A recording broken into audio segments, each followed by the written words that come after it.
Kia ora koutou, katoa, and welcome no mai haramai to Palmerston North. Ko tararua nā pai maunga, ko Manawatū te awa, ko Colquhoun te waka, ko rangitāne te iwi, ko whātonga te tangata. Tani whetū ki te rangi, ko rangitāne te whenua. Whiti whanu haramai te toki, haumi e, hui e, tāe ki e. E te ti, e te tā, e te ao whānui. Nau mai haramai, whakatau mai ki te rohe.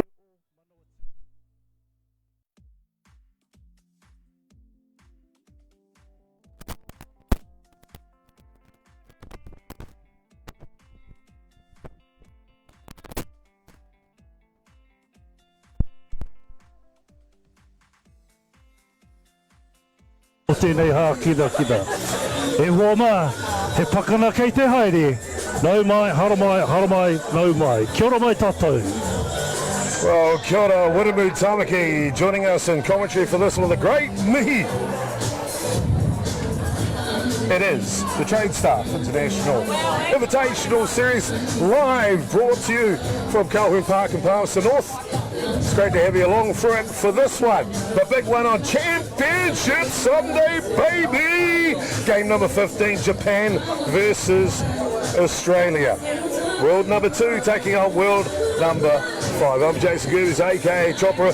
As we heard already, joining in the booth is Hall of Fame legend, umpire and te reo specialist Wiremu Tamaki, my good friend, visiting us from across a ditch, a long ditch, all the way from Toronto. International specialist caller, it's Lance Wynn. Great to be here, Chopper, and looking forward to the climax to what's been an outstanding weekend of softball.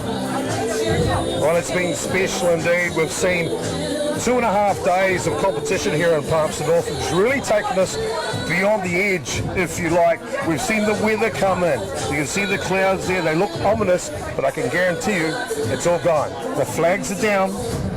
The grand final was ready. Strap yourselves in. We're ready to go for a fantastic one. Wiremu, you've been here all week. What have you thought of the tournament? And look, apart from Tāwhari Mate and his tohu he's left with us, the tournament's been fantastic. My umpiring team, I'm really proud of the colleagues who have gone out there and done some really hard mahi to contribute and support the game of softball on the international stage, along with allowing the athletes to compete and bring their best to the ball yard. It's all about mahi tahi. It's all about putting it together and putting it out there in the yard. Well, we flip the other side, my friend, Lance Wynn, all the way from Canada. Dude, what has been your impressions of this year's edition of never seen before, the Tradestaff International Invitational Series? Well, I think that phrase in itself sums it up. Never seen before, and that's what you have never seen before. 6 of the top teams in the world getting together to go head-to-head before a world tournament. That has never been done ever, so it gives these guys now a chance to not only feel out the competition but see what they have, see what they brought. It's going to come down to who can execute on the diamond, and with the parity the way it is, it could come down to one mistake here or one hit there. We saw on day one the weather came in. We only got through 5 innings of softball. 5 innings of softball, but however, it was quality from that moment onwards, wasn't it, Lance? Well, you know, it's funny, Chopper, because when we got the draw initially and took a look at all the matchups, there wasn't a bad game on the schedule. Every matchup was very interesting, very intriguing, and you knew that it was going to be a close game. Day one started the same way, and throughout, regardless of the raindrops and that sort of thing, and it has been an amazing weekend, and I think that these players out here have benefited the most, them and the fans. It's been our privilege on behalf of Ballpark Broadcasting and Atiawa Toa FM, working in partnership with this one, of course, presented to you on behalf of Softball New Zealand. About to get underway with the player introductions for the grand final, Australia and Japan. They haven't played each other in 2019, the last World Cup. We all know someone caught a cold for a couple of years, so no one got to play. Well, actually, they never were drawn against each other in that tournament. I flipped that to 2017. They never played each other then. So it's been a long, long time since these two international sides have seen each other. Which is rather odd, Chopper, when you think about the caliber here. You're talking about the number 2 and the number 4. You would think that they would clash at some point in time, but you talk about COVID, that sort of put things on a bit of a 3-year hiatus, and I think the real benefit to this tournament is game action, and that is what was missing from a lot of teams. They hadn't been able to play against that top-notch competition to prepare. So to be provided with that opportunity to tune up for the World Cup is priceless. You see Japan here in their dugout. They look relaxed. We saw them earlier this morning, Lance, didn't we? They tuned up 2.5 hours before the early morning game at 9:30. They're the only team that doesn't. Well, I got a chance to chit-chat with Hiroshi Yoshimura, the head coach, and a little bit of a language issue, but we were able to communicate enough to know. We talked about preparation being their number one thing. Focus, also equally as important, and the ability to execute and get the fundamentals done. And that is what he said he wanted to simplify. He just wanted his team to concentrate on those 3 things, and it seems to have been the right philosophy to go for, because here they are in the final. On the flip side, we look at Australia. We know they're a proud country. You can see the flag in their dugout. What is it about that Australia that makes them so passionate about this great game of softball? Well, you know, Chopper, it's funny because I think you probably feel the rivalry better than I do, but I can equate it to Canada-US. When you talk about Australia, you put them in the same boat with New Zealand. That's where the life of softball is. That's where the foundation is. You want to measure yourself as a softball player? Well, you got to play the Kiwis and the Aussies. That is a fact. Earn their respect, and you're an actual ball player. And then you're an actual ball player. I love the way it rolls off your tongue, Lance. When, you know what? Strap yourselves in, ladies and gentlemen. It's a 2-hour time limit, the grand final this evening here at Colquhoun Ballpark. As we see our umpires just lined up there as well. Let's have a look at our umpires for you. To be Lance Brown out of Whanganui, just down the road, who will call on the balls and strikes behind the dish. And North Harbour's Mark Porteous will be over at first base. Andrew McManus will be at second. And visiting from Australia, g'day mate, it's Lee Evans. Top-notch crew for a top-notch final. And Chopper, if I may, did you mention about the teams being here in New Zealand, here in Papaoia, here in the Manawatū for this event? You've also brought the Reo Māori aspect to the space, and the communications and texts that I've got from a lot of people out there is that really enjoying the Reo Māori content that's been brought to this environment. So, e mihi ana, kia ora rawa atu. Well, I'm glad you brought that out, Wadabu, because for me, it's been a dream come true. We know Whakaata Māori will have the ability to broadcast, the very first Indigenous broadcaster to do a World Cup. That's going to happen next week in Auckland. Taking that lead and bringing it into ballpark broadcasting and Softball New Zealand has been a great leap and a chance to share our culture. I mean, everyone knows the All Blacks, they do that great thing, that dance at the beginning called Aka. But do they know much else about a culture? That's fine that they don't, but we've got a chance to share it, not override you with it. Maybe if you take 1 or 2 things from this broadcast, or maybe just an understanding of the feeling that a Māori culture, and Māori culture is not just the Māori people in New Zealand, it's all of New Zealanders. It's everyone, Pākehā, English, Chinese, you name it, everyone. So you're all welcome to this broadcast, you're all welcome to New Zealand, you're all welcome to Aotearoa. Chopper, and the famous words of Moana and Maui, mihi mai rā.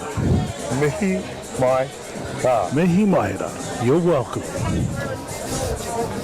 I've heard that before, somewhere earlier today, as a matter of fact, and the most appropriate time to use it as well. So thank you for that. Ka pai, Lance. Well, you know what? In my experience, this, of course, being my second visit here, it's amazing how much of the culture there is that I missed the first time around. And the foundation is there. the hospitality, the family environment, the love, the sharing, the giving. That's the mainstay.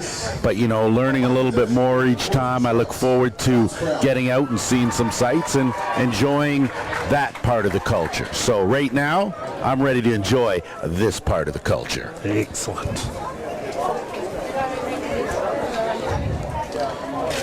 Ladies and gentlemen, please put your hands together for first Team Japan. Picture perfect evening here in Palmerston North as the team's about to be announced on to rugby. There'll be Japan that'll be announced out first. Let's cross down to the ground announcer now and see who we're going to be playing today in this grand final. The left fielder wearing 19.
The centre fielder wearing 19, Scott Patterson.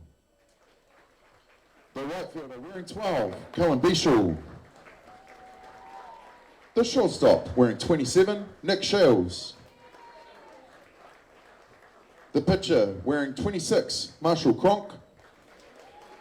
The left fielder wearing 14, Hayden Matthews. The first baseman wearing 4, Josh White. The third baseman wearing 21, Josh McGovern.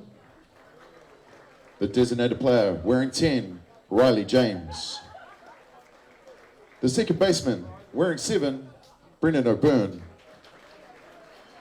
The catcher wearing 36, Jack Burt. And the substitutions wearing 9, Jay Selu. 13, Adam Folkard.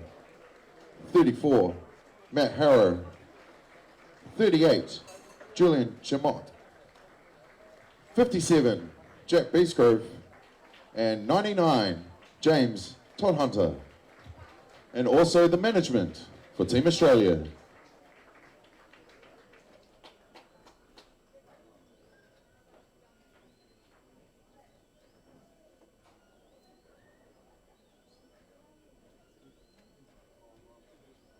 If everyone could be upstanding and please remove all hats for the national anthem of Japan.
E te tā, e hoa mā.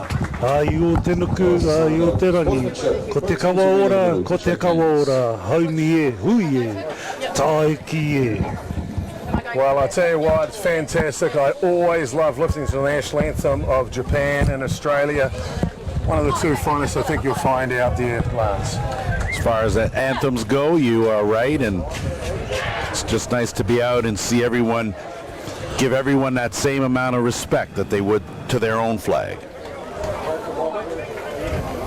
Well, kia ora koutou, katoa no mai hara mai if you just joined us here at the Tradestaff International Invitational Series. It's great to have you along for it. Joining me in the booth is Hall of Famer umpire Wiremu Tamaki and of course international recognised caller Lance Wynn all the way from Toronto, Canada. I'm Jason Gerbes, aka Chopper.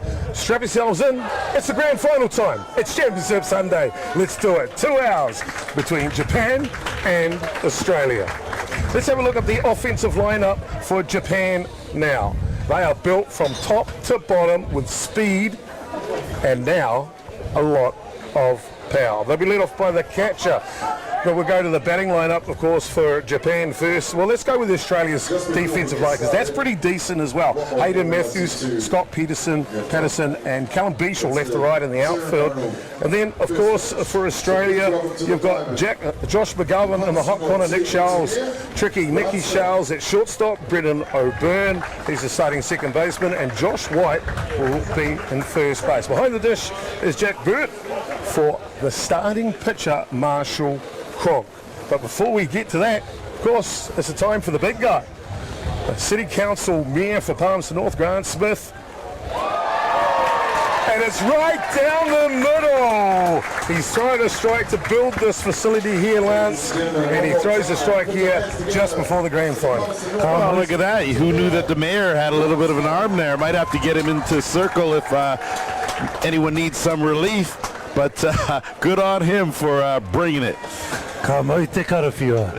Ka mau te karawhiua. Let's have a look at that offensive lineup for Japan now.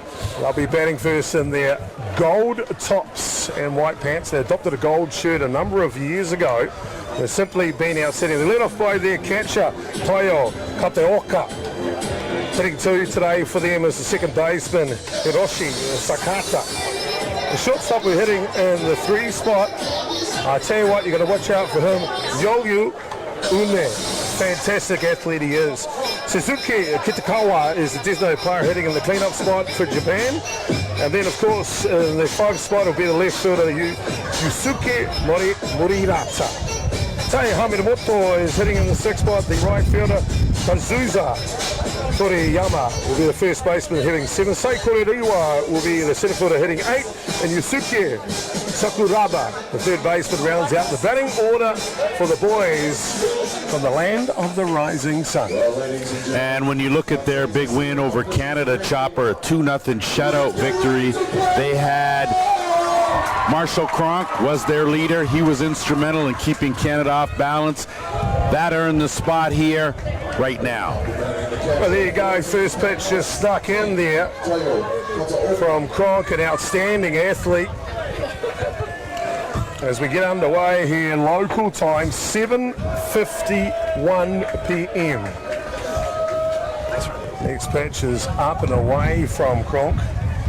And Teo Kateoka has had himself an outstanding tournament, Chopper. He has been the spark plug for this team. He has been at the top of the lineup for a majority of the games. They come in having just one loss, that against this very Australian team, and he has been the one to set the pace for them. Table setter with pace and poise. To be fair, when you look up and down that Japanese lineup, it is like there's 9 leadoff hitters. You're absolutely right about that. The back control, the discipline, and the ability to swing at strikes and put the ball in play. Those are some of the attributes that Japan always seems to bring to the table on a consistent basis. Kataoka with a big swing there. 2-1 count now on him.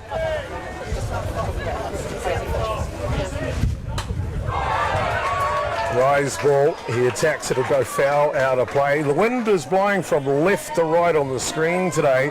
And that nice bright area to the dark area. Let's hope we keep on getting the bright area coming.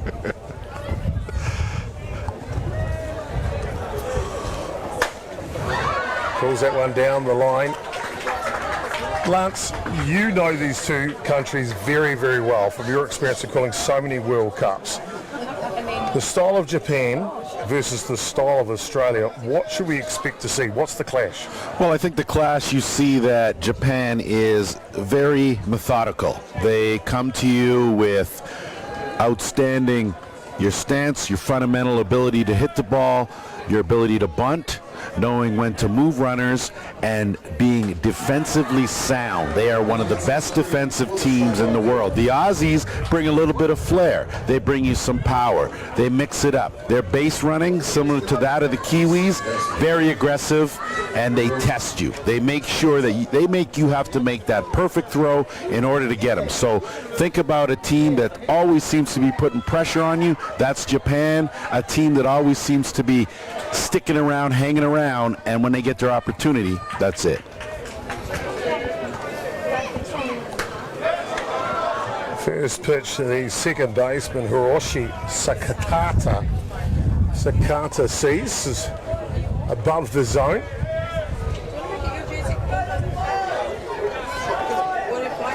After an impressive strikeout on the outside edge, he slipped past Katioka.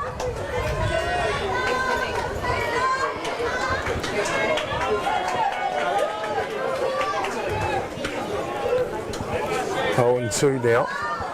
Cronk. One thing I noticed with Cronk, not Cronk, I should say, with Australia, I haven't seen it in the men's game very often, but they're using Dakota on the arm. What is that on his arm? Well, that's the catcher has his set of signs. He will relay those signs, get the signs, relay them to Marshall Cronk. That's actually a reminder of what pitch he needs to throw with that sign. Well, rise ball on the outside edge gets Katioka, and Sakata rise ball in the ears. So rise ball's working well for Cronk to start this one. Chopper, I think, to use a North American analogy, if you've ever watched the NFL, National Football League, the quarterbacks all have their plays all up their arm, and that's similar to what Cronk has to do too. Remember what he's got to remember. Yoyu Une. This player has simply been outstanding, and I mean that in the sense of something very special. He's always been a great fielder, has a shortstop for Japan, but this morning against Canada, I saw something out of him I've never seen before.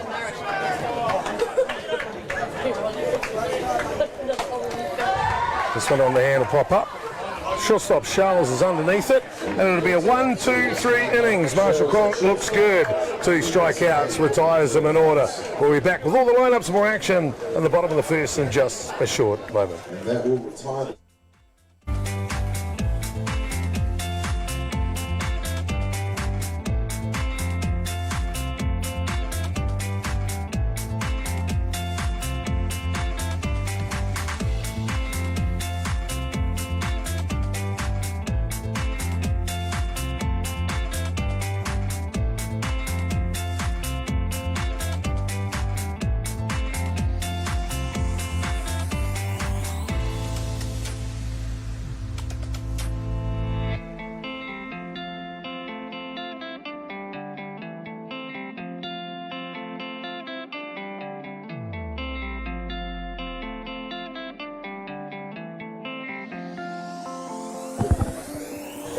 Welcome back, ladies and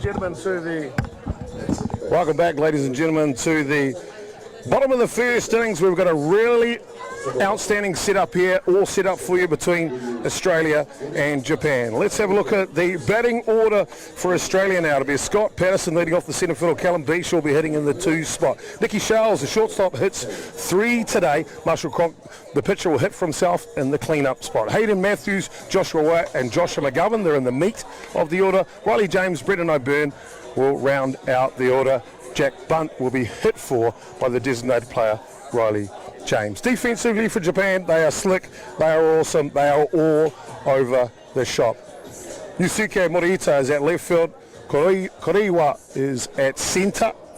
As you can see them warming up here, the centre field Koriwa. Hamamoto will be starting out at right field, hot corner Sakuraba. Une is the starting shortstop. We just talked about him during his at-bat. Sakata's over at second base. Toriyama is the starting first baseman. Kataoka behind the dish. But the guy we want to talk about right here is the starting pitcher for Japan, Yuya Yamawaki. Yamawaki has been tough, and Japan has done a good job of pitching by committee. So when you look at the stats heading into today, they actually didn't have a pitcher up in the top 5 as far as ERA went. It just goes to show you, he's leading by example. They're just doing a little bit, and someone else is coming in and taking over, and they roll that way. Team is what Japan's about, and more team. First delivery out of the arm of Yamawaki is in the dirt. You'll notice he's got an unusual style, almost looks a bit like a slingshot. Scott Patterson will have to decipher that slingshot here, the centre fielder for Australia. Going down the edge of Main Street. Levels a count 1-1. I'd imagine, Chopper, that it would be a very short leash for any of the pitchers for Japan. Any kind of trouble? Table setter Patterson's been doing it all tournament, and he does it again here. Doesn't do too much with it, apart from a solid single to right. And that's a P.Y. Waka Kato Chopper. A nice little fantail out to the right outfield. Good job by Patterson. And I noticed in the Canada game with the Australians, they weren't wasting any time. They were very aggressive from the start, swinging at the first pitch, and the same sort of thing here. They're feeling it right now, and they have got the sticks working.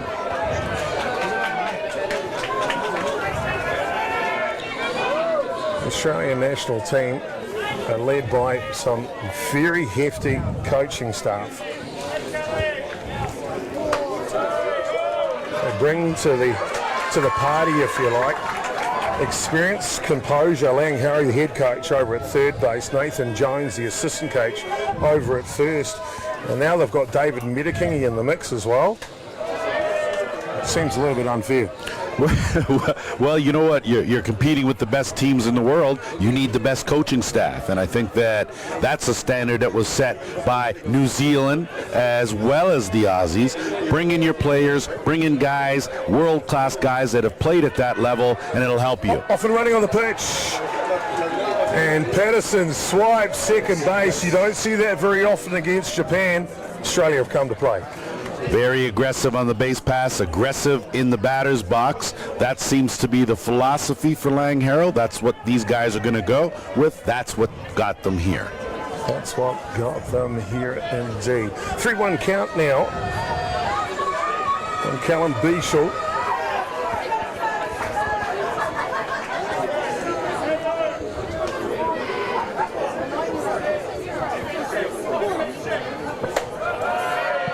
Floats this one, tries to drop it in the top of the kitchen sink. Unfortunately, no one put the plug in, so they head down to first base. 2 runners on for Australia.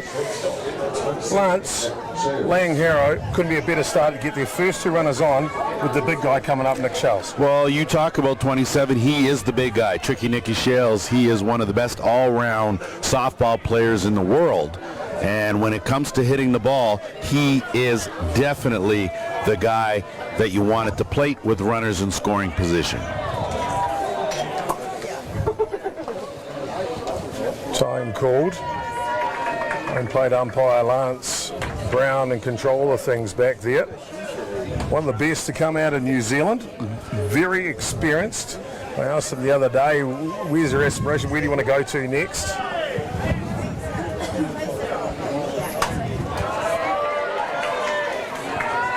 He said he'll take it whatever he can get. He loves the game. It's given him a lot. He enjoys it. He gives back to his local association in Whanganui, which is only a hop, skip and a jump from here. Almost jumping that chitty chitty bang bang of yours. Would take a couple of minutes to get there, Lance. That's what I like about you. Always liking the chitty. Touchdown. Sacrifice is perfect from Shales. Now that's team play. You're right on the money, Lance Wynn. Well, you got to buy in, and he is the leader of this team, and he is clearly bought in. He is not too good to do the little things. That's what makes him so great.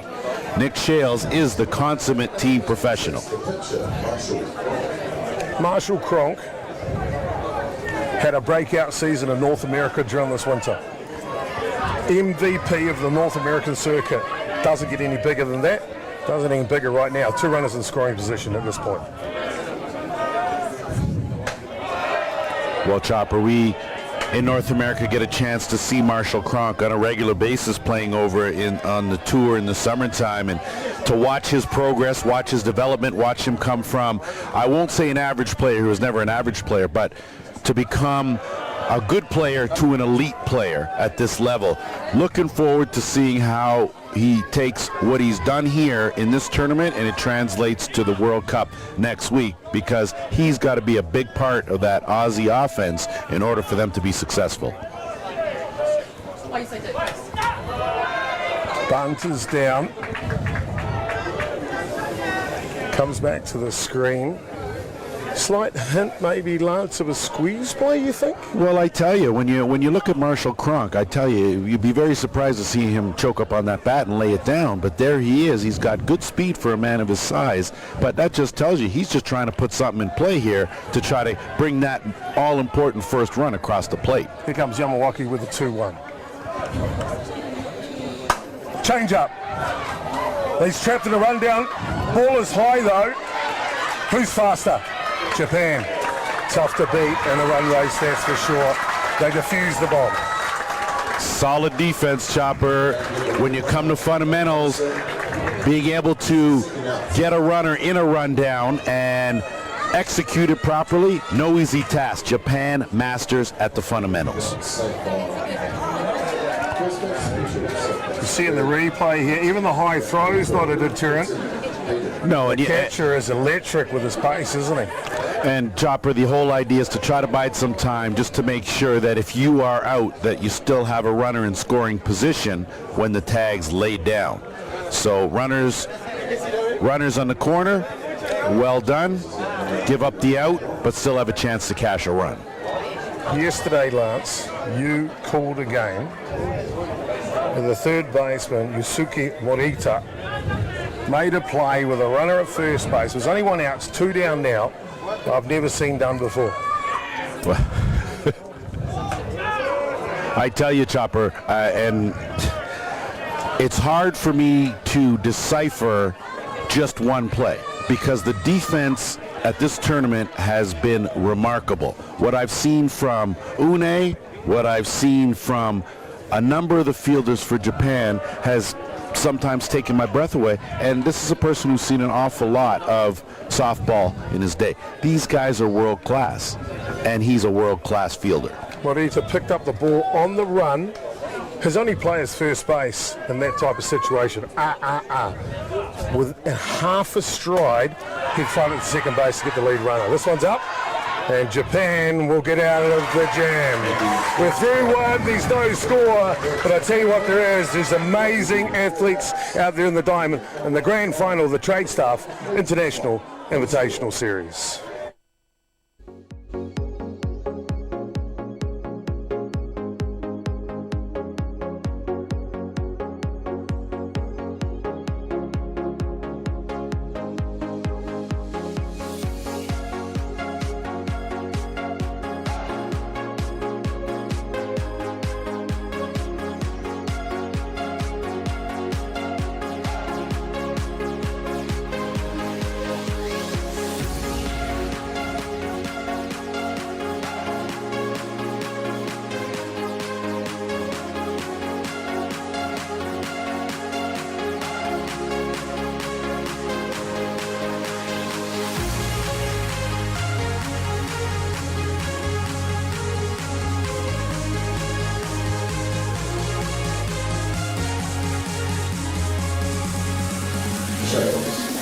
absolutely excellent under the night sky here in Palmerston North. Welcome back to the Tradestaff International Invitational Series, brought to you by Bullpup Broadcasting at Atiawa Toa FM, because the boss is in the house. Tony Giles and Software New Zealand said so. Thank you all for joining us from around the world. It's great to have you along for it between Australia and Japan to see who will be champion for 2022. Japan will send up to bat here at the top of the second innings. Yusuke Kitazuwa.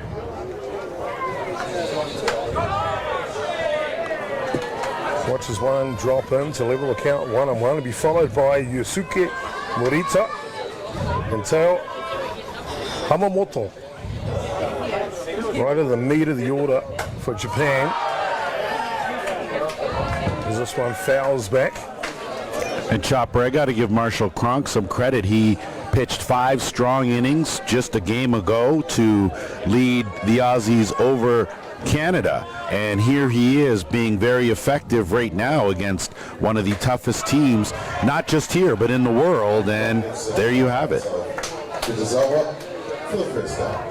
He started on the right foot here. 3 strikeouts from 4 batters. Lang Harrow's got a good one in the middle of the circle tonight. And when you see his delivery, Chopper, he's got a lot of power, but it's very efficient, very an economical delivery. Morita pulls the first pitch he sees down the right field line. Morita playing at left field for Japan this evening. For those who are new to softball and our friends that have joined us on Whakāto Māori, kia ora, no mai haere mai. Welcome to this great sport of softball. Thank you, Chopper, and kia ora rawa to everybody around Aotearoa and Te Awhanui. Just a real quick mihi to Awhanui and Tairāwhiti. Joining us on the live streaming. So kia ora to the umpires in Tairāwhiti and to all our umpires around the motu, but also to our whānau here in Aotearoa. I love the saying, Whakāto Māori TV, it's for free. That's the way the sport should be seen. Don't pay a cent, you watch it. It's a great sport and it should be shared. If it wasn't shared, you wouldn't see the experience of Morita in the batter's box and his unusual batting technique with his front foot. And that's something that you wouldn't teach, Chopper. That fundamentally, that's just goes against almost everything that you would imagine to be able to hit a softball, but he makes it work, and regardless of the way he starts, it's the way he finishes. Hit his count now for Morita. Big swing of the rise ball, big swing. And that'll reset the defense. We'll talk a little bit about Australia's unique defense against Morita when he comes up next time. Full count now. 3 balls, 2 strikes. 4 balls is a walk. 3 strikes is an out. For those that are new to the game of softball, it's played over 7 innings. 3 outs, you change sides. Can't have a bat or a field. 3 outs, change again. None of this play for half a day and flip the other side, or maybe 5 days and it's a draw. No. It's fast, it's action, it's 2 hours, it's jam-packed, 7 innings, that's it. This one fouls back. Pitcher in the middle for our viewers who are new to the game. Lance, they throw from how far and what type of velocity should we experience to see? Well, you're 36 feet to the mound, 60 feet to the bases, and that's something that's a little different than baseball. So the ball travels a lot quicker from a shorter distance. Not only do you not throw overhand, you come windmill style. So the ball does something that a baseball never does, and that's rise up with velocity. A baseball will always curve in, out, or go down, will never go up. So a little bit of difference there. Other than that, it's all about hitting the ball, seeing the ball, throwing the ball. And that's probably the easiest way to do it. Sounds bloody tough for me. He's so close, he throws so fast, and he's got all that movement as well. Thank Oh, God I'm in and the he may jump if he has a pro op, and he may jump and get a little closer to you. Thank God I'm in the commentary booth, not out there in the field. Cronk is throwing with good velocity here. I wanted to talk a little bit about the defensive pattern. I'm going to come to that in a second here. There's the right fielder who steps into the box. Te Hamamoto. Of course, following the walk that was issued to Morita. Defensively, we see Australia doing something different here. What are they doing? Well, what you see there is a staggered infield, and that is what you do and how you defend a slap hitter. Morita is a slap hitter, so you will see usually the corner in and the second baseman in just to try to cut off the short ball. The shortstop and first will spread and step back in order to cover anything that may be over their heads. So that's your standard slap situational defensive setup. Green's back, pops that one over the top. So, Langharrow's men from Australia using different defensive strategies against the velocity and contact pace from Japan. When I say velocity, I mean the wheels, the fast they can run. With 2 strikes now, they'll go back to a more conventional defensive alignment. Probably the toughest hitter to defend is a slap hitter.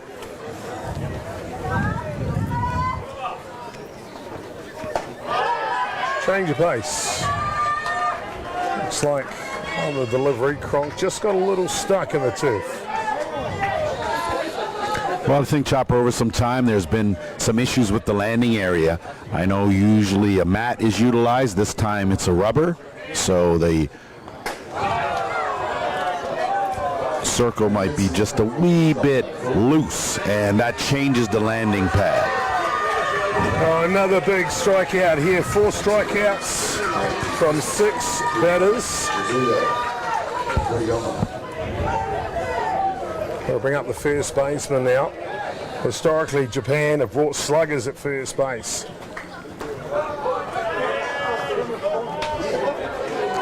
And you can see here, Kazuya Toriyama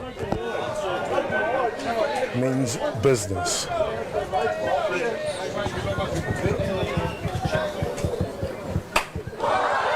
Big swing, comes straight back. Well, don't kid yourself, Chopper. In yesterday's festivities, 3 games for Japan, Toriyama was a mainstay. Batting in that lower part of the order, he was the guy who was producing. He was instrumental in continuing the offensive threat that Japan brings on a regular basis. We're looking to continue that here on the top of the second innings. No score in the grand final so far.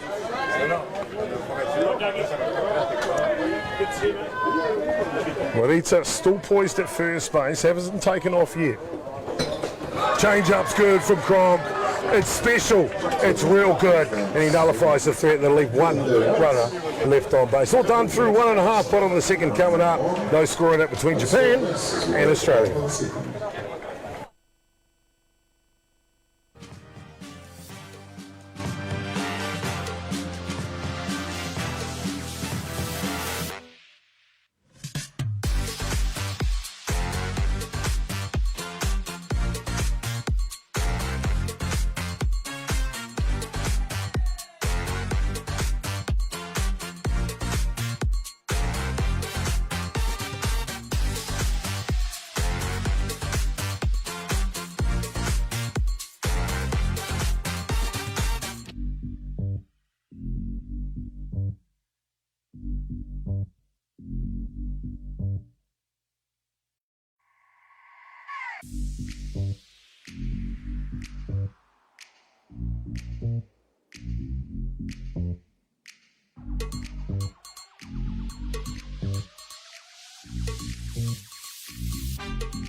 under the bright lights here of the Palmerston North City as Colquhoun Ballpark's the location on the western side of the city. Great to have you along for that.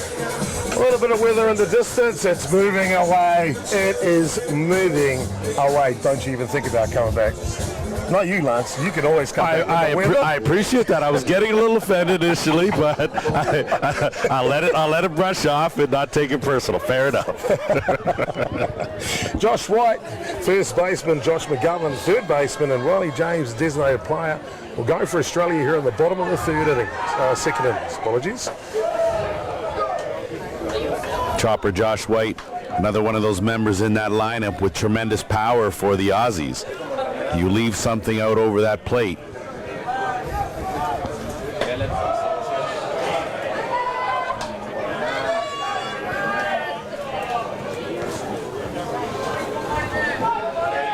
Australia threat up and down the lineup. So Riley put by a visiting specialist from Toronto. White's one of those that can break a game in a heartbeat. He sees 3 straight balls here. That's the respect he's got. Make that 4 as you'll trot down to first base. What is that called again, Whittaby? That's a hikoi. That's a hikoi. Lance, what is it called? It's a hikoi. It's a hikoi. Yes. And you put a little bit of a hikoi. That's a walk. I'm going to have to practice that one there, I tell you, but I will. Oh, fantastic. That'll bring up the bat now. Josh McGovern, the runner at first base. We've seen how Australia have not been afraid to put the ball down to get their runners in scoring position. Well, Chopper, Josh McGovern, another one of those guys we've seen playing junior coming up. Saw him in Prince Albert when he was initially with the junior program. He's made that leap into the senior circuit, and it's really impressive how, and a great example of how real programs are built. They're built from the bottom up. Good morning, good afternoon, and good night. 3 straight pitches to McGovern. He's still on his way up. This time he'll have to go back to the dugout. One away here. Riley James, the designated player, will get an opportunity now against Yamawaki.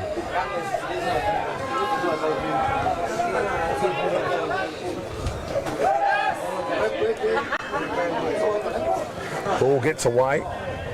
White will scoot down to second base with the invitation. Not very often you see a pass ball with a Japanese catcher. No, it's almost a rarity, Chopper. You're definitely correct about that. They're so fundamentally sound. And when you look at Teo Kateoka, he has been the mainstay behind that plate now for at least 3 world championships. So. Into the bat, tough play. Here he is again. I told you he's good. I told you he's good. Remember this name for a long time to come. Third baseman Yusuke Sakuraba. Simply elite. Well, Sakuraba has spent this tournament breaking out. That's all he's done. He has got on base, he's hit the ball well, and his defense has been flawless. He just made that play look easy. It wasn't. First pitch swinging is Brennan O'Byrne.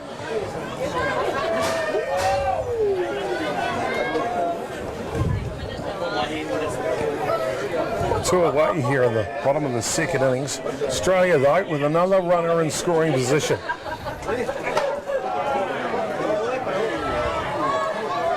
Inside pitch just misses. Certainly didn't miss by much. That pitch looked awfully good, and you can see him zip that over slingshot style. Drop ball, turned over the top. It's good. Good on the outside edge, 1 and 2. Well, Yamawaki is doing a good job, and he did not throw against the Australians in the loss to the Aussies yesterday. So this is something new, something fresh here, and a different look for Australia. One in the dirt. White's off again. He'll take that gift.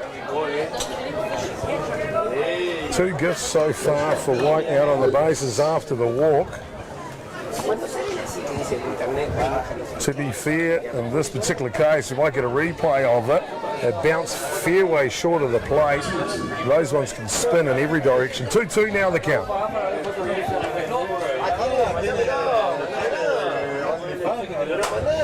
Hard hit ball.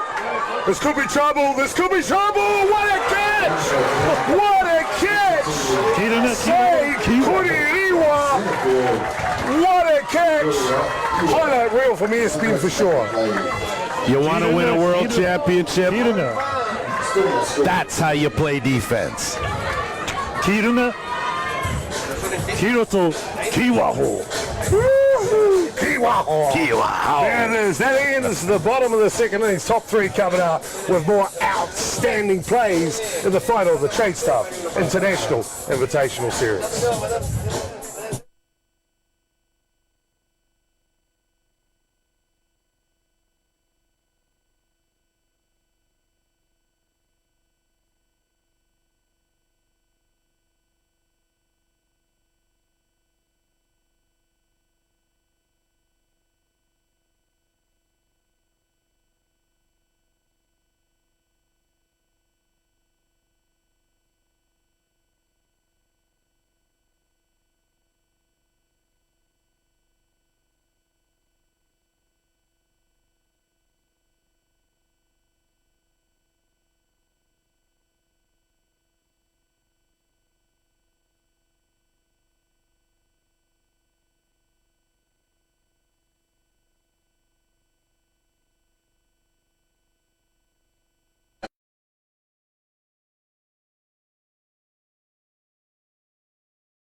Great shot there from the crew of Ballpark Broadcasting and Atiawa Toa FM. I hope you're enjoying the coverage, ladies and gentlemen. It's our pleasure to bring it to you wherever you are in Aotearoa, New Zealand. Of course, our friends in Australia and Japan and the rest of the world. Kia koutou, hello to all of you. Top of the third innings. We just saw a defensive gem from Sei Koroiwa. He now gets the lead off here on the top of the third. This one's up and high. It's got a chance. Looks like it'll hang up in the breeze. Boy, oh boy. Lance, I'm getting a little excited. Well, that's just what you do and what you bring to the table. We're okay with that. This is one heck of a ball game. Got a good piece of that just on the end of the bat. The wind has really dictated what's leaving this yard and what's staying, and right now, no wind, which is a good thing, but some outstanding defense is keeping this game scoreless. This one's drilled through the zone here. And the number 9 hitter for Japan, Yusuke Sakuraba, the defensive gem third baseman. I got a couple of questions here, Lance, in a moment, as he tries to go out in the second pitch. Let's firstly talk about that defensive alignment, because I see something I've never seen before. Too late now, he's gone. We'll come back to it again. Boy, they're so quick. But also, we saw that split grip from him. He's now put him together with 2 strikes.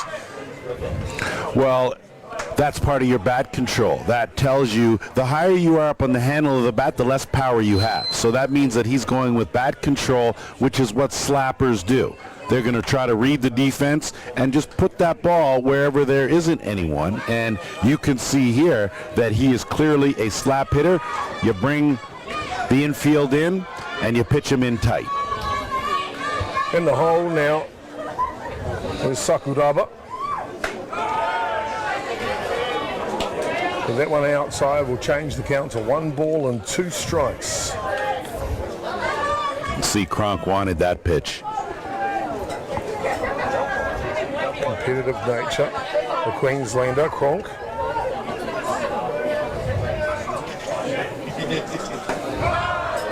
Running bunt, no chance. Kronk's good tonight. Kronk is really good as he picks up another strikeout here this evening. Already at 6 strikeouts through the first 9 batters. Marshall Kronk has picked up where he's left off and been consistent. That's the key to his success. We'll go back to the top of the shop now.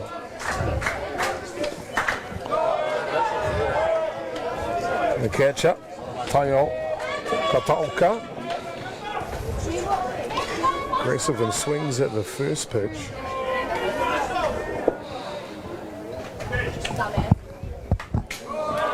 Lance, we might get a shot of this. I've just noticed a couple of times our cameramen have caught them for us. Watching the middle infielders, especially ones you can see right there on screen, taking his head off. He's not readjusting it. What's he doing? Well, Nicky Shales is talking to his defensive players, and he doesn't want anyone to see his lips move. Great play there. Another great pitch from Kronk. He's on fire tonight, pitching a gem. It's now 7 in the book. All done through 2.5. Bottom 3 coming up next.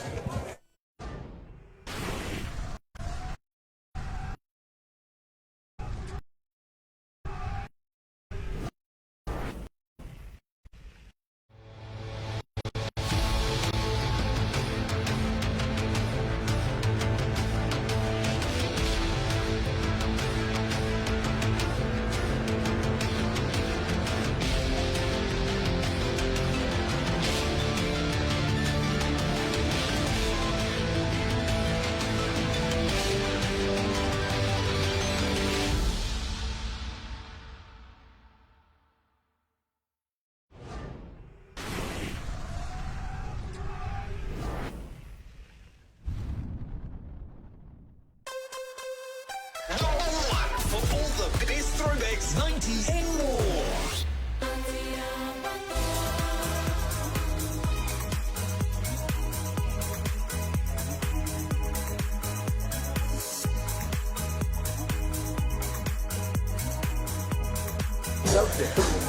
Well, I tell you what, we're seeing some amazing strategies poised by Australia and Japan executed defensive plays. Who's going to be the team, though, that cracks the offensive side? That's the question here in the grand final. Bottom of the third innings. And the Australians will be back to the top of the shop. Patterson, Bichel and Shales. Right where they want to be if they want to strike first. Well, I think they have to manufacture a run. I think the key right now is one batter at a time, get on base.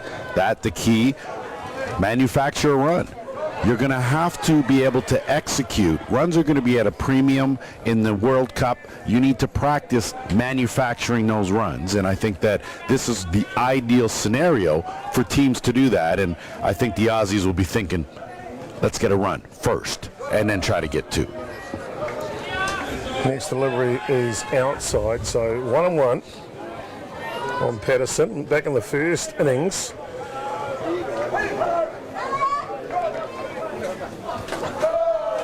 As he watches that one with a short handle. Got the only hit for Australia so far tonight, and that went to right field.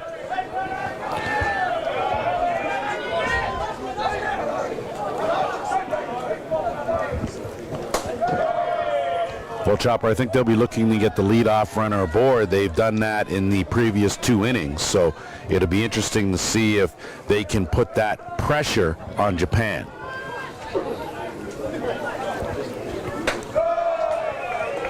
And Patterson does it again. Second time aboard. Got to talk about a table setter. I think if he was sitting that 5th form exam, it was good to see. In my day, he's getting straight A's. I never got one. He's getting them. Before you throw it out. Before you throw that out. This one fouls back. Interesting to see Bichel not squaring up, but coach may have given him just one swing, and he may square up now. Starting right fielder, you can see him looking down towards head coach Lang Harrow. So is Nick Shales on the bench. They're all on the same page, aren't they? Hard hit ball, if it's in, it's trouble. And it just goes foul. Boy, oh boy, that was close. Clearly a lot of confidence in Lang Harrow to allow his number 2 batter to not lay one down, but to swing away. And that's a good example of Tani Mahuta hitting it out to the right side. Tani, say that again. Tani Mahuta. Tani Mahuta. Mato, hitting it out to the right side. I'm learning every day. Look at you getting some lessons. I thought I was the only one that needed them. This one comes up, Bichel on the hands. Third baseman's uneasy. A little bit of trouble though. Boy, oh boy. few. He covered a lot of ground there trying to get that, but that ball was hit a mile up in the air. And you can see straight up, you got to battle that sky, and did a good job to haul that down. We would have expected nothing less from him, though, for sure. Nick Showers, a couple of years ago, as you see, that was the third baseman who took the catch on shot there. Nick Showers is up to bat here.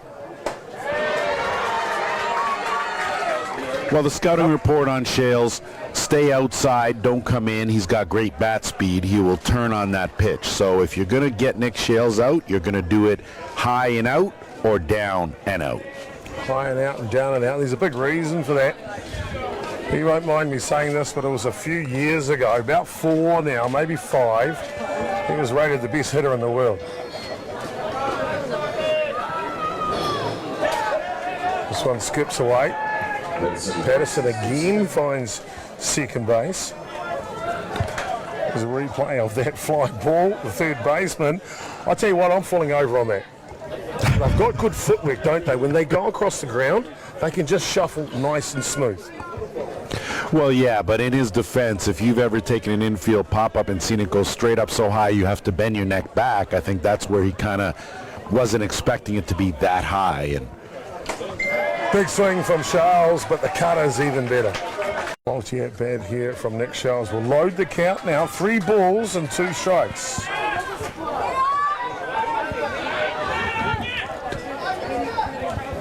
Loaded count. In on the hands again. They come back in inside on him, Lance. What mentality. This is something I've not seen from Japan. I talked about off air about one of their hitters, what I saw from him earlier on today. But now I see they are backing themselves. They're going out one of the best hitters in the world into his sweet spot. Well, maybe they're thinking that he's not expecting them to go right at him. Hard hit ball straight back. And they'll make it at first base. That's a reactional grab by Yamawaki. I think that's self-defense right there, as he came inside and Shales went right back up the middle, so good piece of defense. May have to change your pitching sequence the next time around. Shales returns to the dugout.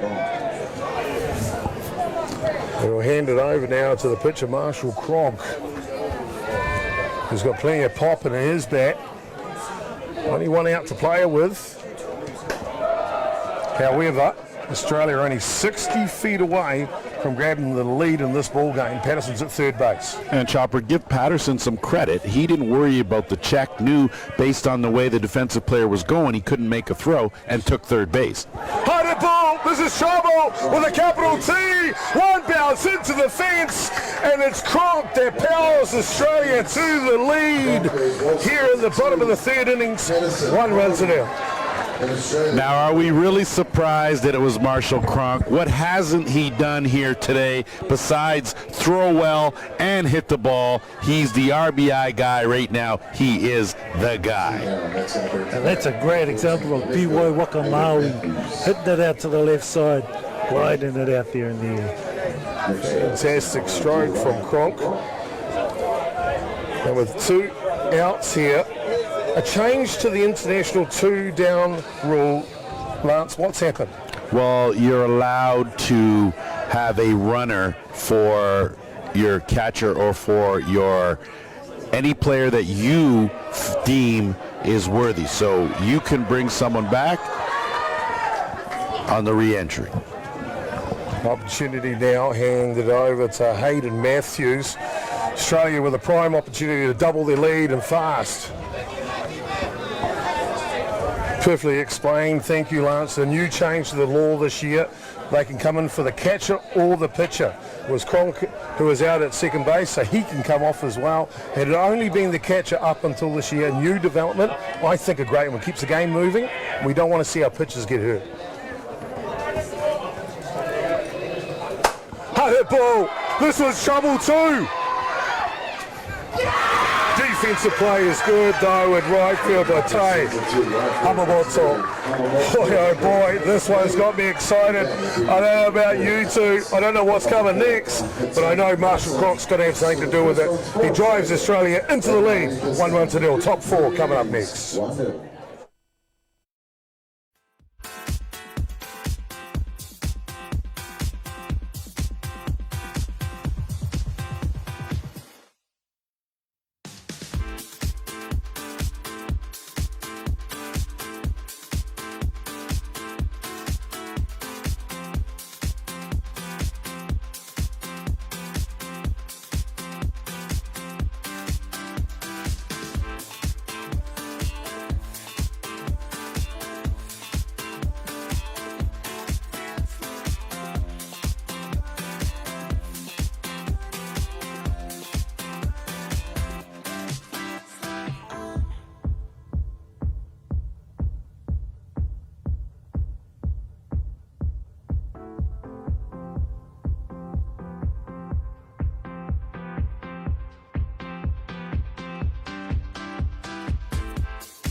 Welcome back to continued coverage here, the grand final, the Tradestaff International Invitational Series. Hope you're enjoying the match between Australia and Japan. Never seen before. The top 6 ranked nations in the world converged in Palmerston North for a 3-day tournament. Canada are in the house, Argentina were in the house, the Czech Republic, New Zealand's own Golden Homes Black Sox, and of course, Australia and Japan were down to 2. Best 6 teams on the planet. Top of the 4th innings here for Japan. The number 2 hitter, the second baseman, Sakata, will have the honour to lead off. Une, the shortstop, will hit second. And Gita Zuwa, the DP, will hit 3 here for Japan. Tap of the head of Sakata. Not happy with himself for that last offering. Cronk looks at the... Wow. Wow, oh wow. I tell you what, Marshall Cronk, I've heard about him recently. I haven't seen it in person. I'm seeing it now. I'm very, very, very, very impressed. 8 strikeouts on the day.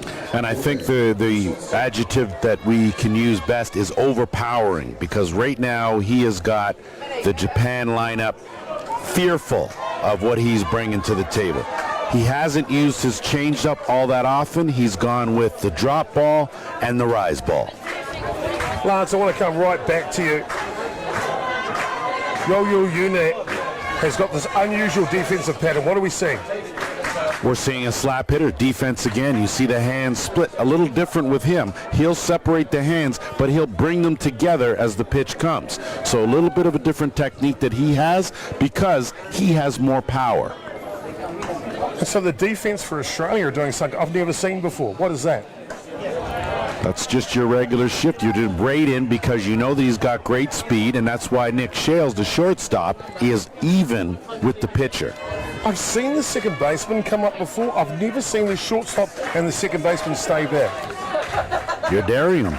You're not supposed to pitch Shales inside either. Is that the strategy we're seeing? If we're going to bring the shortstop up in that situation, is the location outside all the time? Correct. That means that they're going to be pitching the ball to the outside part of the plate to force the hitter to hit it to the left side of the infield. Makes perfect sense to me too. I'll tell you what makes sense. Just put Marshall Cronk in your team, because he's simply on fire. That is 9 on the day. 9 strikeouts. He has been untouchable here, and it's the first time in this weekend we've seen Japan actually struggle at the dish and be overpowered. Kazuki Kitazawa has the unenvious task to take on the power of Marshall Cronk here. 2 outs in the top of the 4th innings.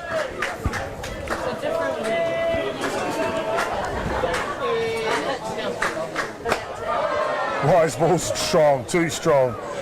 Lance, I can't help it, but when a pitcher's so dominant like this, how do you get back in the game? Well, I think in this situation here, you can see Cronk is clearly in a rhythm.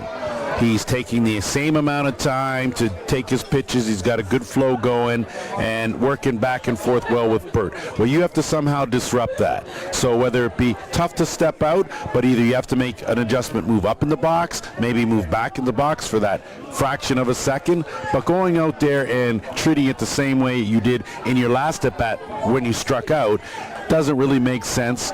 Marshall Cronk right now is setting the pace.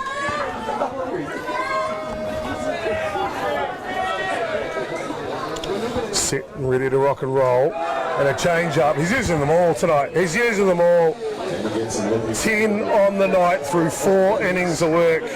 It's pretty to watch. Something special coming out of the Queenslander from Australia. Bottom 4 coming up. Australia leading 1-0.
First baseman, number 4, Josh. Australia's all set up to try and bring this one home earlier on in the match.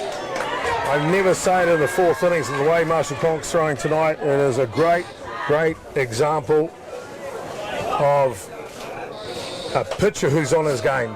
Australia's going to need more runs because I've seen Japan before, Lance, and they will find a way. Well, Chopper, you know the rule. You can't win if you don't score a run. So Japan has to get a run anyway.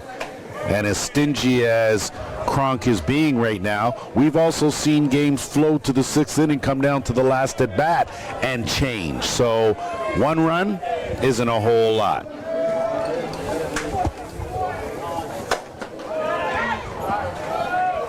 Sometimes a whole lot, not a lot. I'll tell you what, you just need a Marshall Cronk in your team. He's simply outstanding. Before that, though, it's Josh White here leading off for Australia.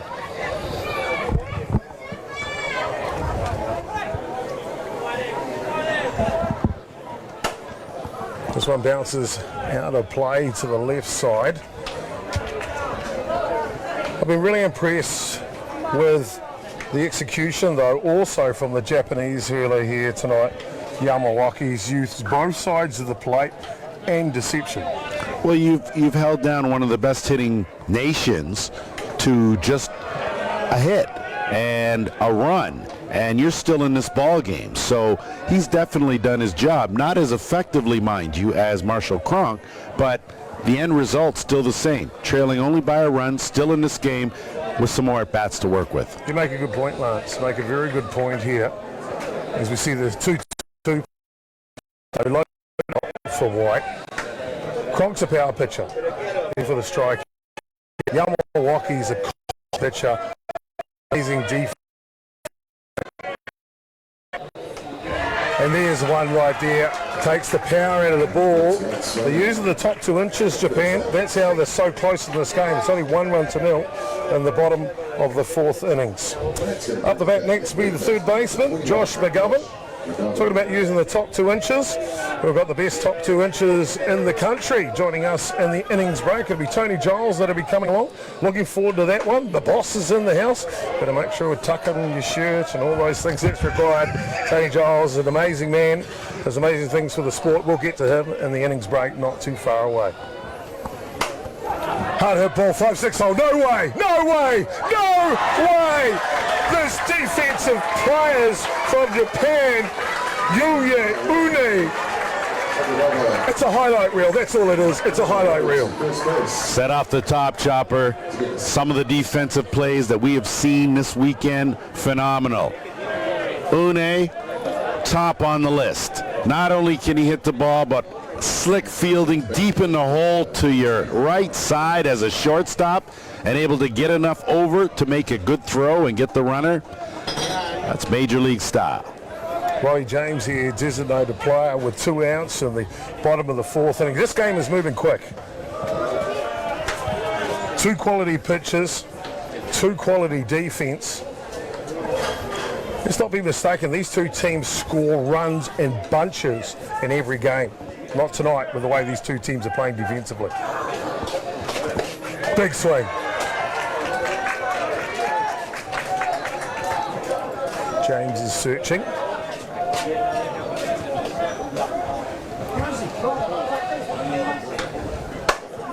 Off the end of the bat. That's not easy, but you know what? For Japan, it's regulation. 6-3. Again, a little easier than the one in the hole, but Une is top class. We're through 4 complete. It is Australia that's leading 1-0. We're not going to go to an ad break, as I mentioned a little bit earlier. The boss is in the house. Tony Giles, CEO of Softball New Zealand. Tony, thank you so much, my friend, for taking the time and coming along. Thank you, Jason. Good evening to everybody. Hi to you as well, Lance. Great to have you here. Listen, how good is it to be here at Colquhoun Park in the beautiful Manawatū. We were here just 2.5 years ago at the Under-18 World Cup with the same very 2 national federations competing it out for the world title. On that night, of course, Japan took the cookies, but here we are in a great game with Australia taking it to the limit. Well, You led me into something, and I want to go back to you. That final was outstanding. Australia looked like the dominant team in the tournament, but Japan and that under-18 contest were electrifying. Their pace beat Australia tonight. Before we get to the big stuff, who wins this one? Oh, listen, I think the winner on the night, mate, means softball all the way. But of course, the city of Palmerston North's been so fantastic, right? The volunteers here at the Manawatū Softball Association, all of the partners, just incredible, Chop. Really incredible. The big one's coming up, Tony. Only 6 days away from the WBSC 2022 Men's Softball World Cup.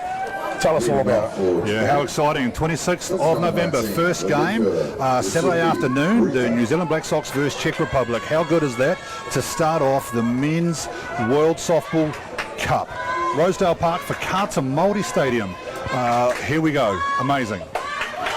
First hit will be pulled down the line. I'm going to stay with you, Tony, because I want to get it out there. For the punters, how do they buy tickets? Because I heard there's not many left. Oh, listen, behind the home plate in the little stadium there, the grandstand at Rosedale Park completely sold out. Amazing, right? So go to the website, swc2022.com, swc2022.com to get your tickets.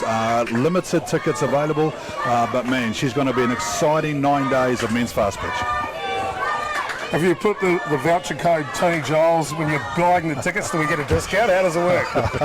Oh, listen, it's just so exciting to be here, right? This is a world first, guys. The top 6 ranked WBSC teams at a sanctioned tournament in the Manawatū in central regional New Zealand. How good is this to have the top 6 ranked teams here in the official warm-up event to the Men's Softball World Cup? WBSC accredited. Tony, the question has got to go back to you.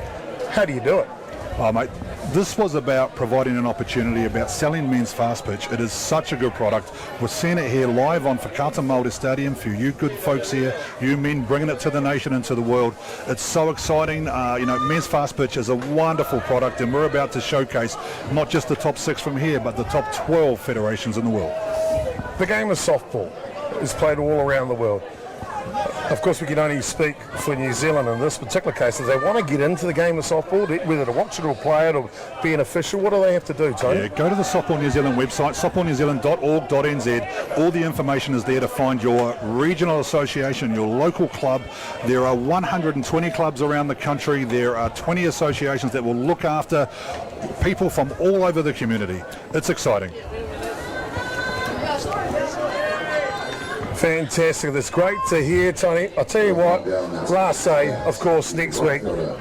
Tell us again, how do we get tickets? When does it start? Where are we going to? To the Tradestaff Men's Softball World Cup, go to the website, swc2022.com.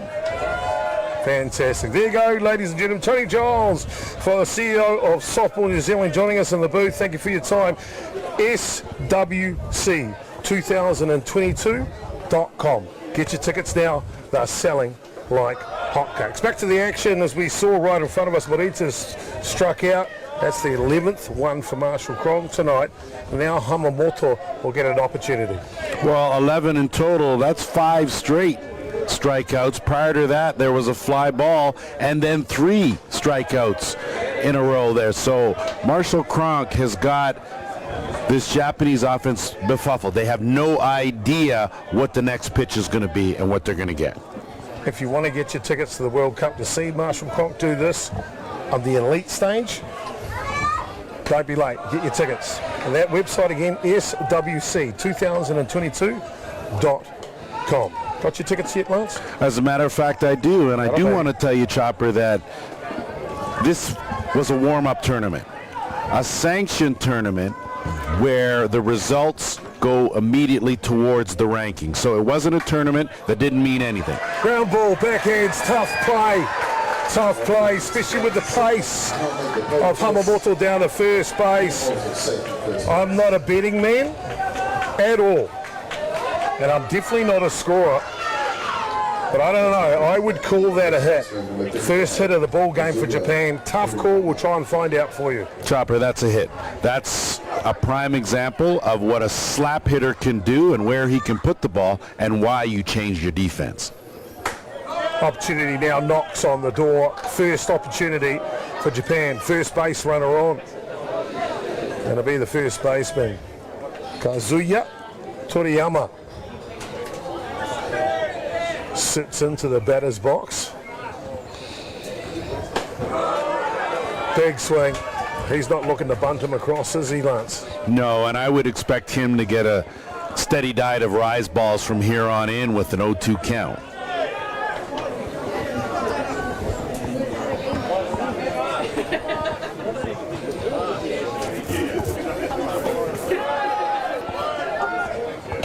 Drop ball just missing off the table.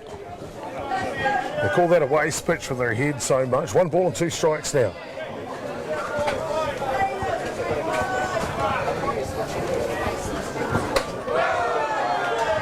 You talked about a healthy diet. If he likes it, let him eat. And he likes rise balls. Cronk likes strikeouts, and that's number 12 on the night. And if he likes it, let him eat, Chopper. Just let him have seconds, okay? That'll bring up the bat now. Centre fielder, Sei Koroiwa.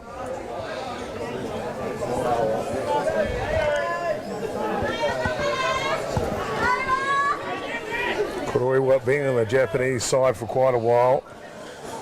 And saying that, of recent years, Lance, nothing to do with COVID, the only time we actually get to see Japan is a World Cup. They used to come to New Zealand for a couple of tournaments that we would host there. Atiawa Challenge Cup springs to mind a number of times, but they're really an unknown force now because we're not seeing them.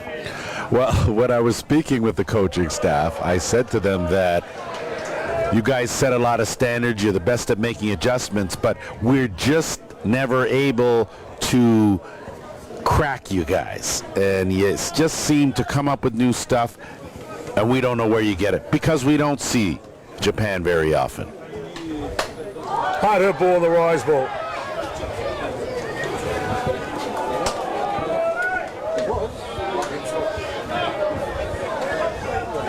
I want to come to you next, Whittamoo. For those who don't know, Whittamoo is one of the highest achieving umpires to come out of New Zealand, Whittamoo Tamaki. Actually, doesn't get any higher. Had the privilege of getting the home plate call in the gold medal match at the Beijing Olympics. What year was that, Whittamoo? 2008, Chop. Whittamoo, I want to ask you, when a pitcher is dominant like this, what is it like for the umpire in that role?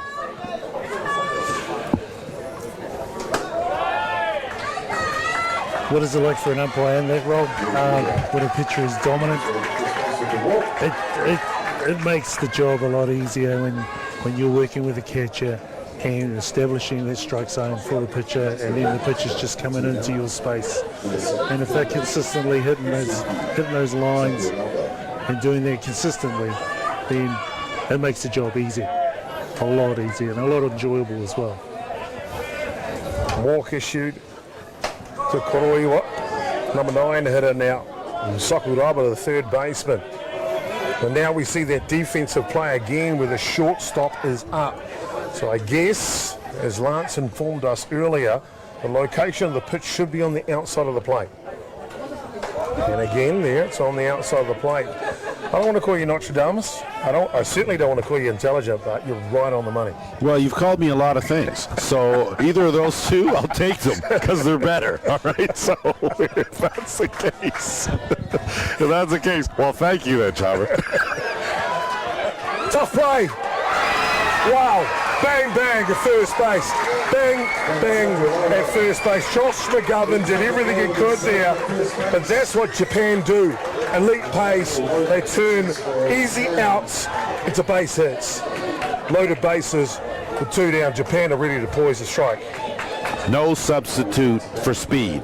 There's nothing you can do there. That is defensively aligned perfectly. You got him to slap it to the left side. That's where you had your defense.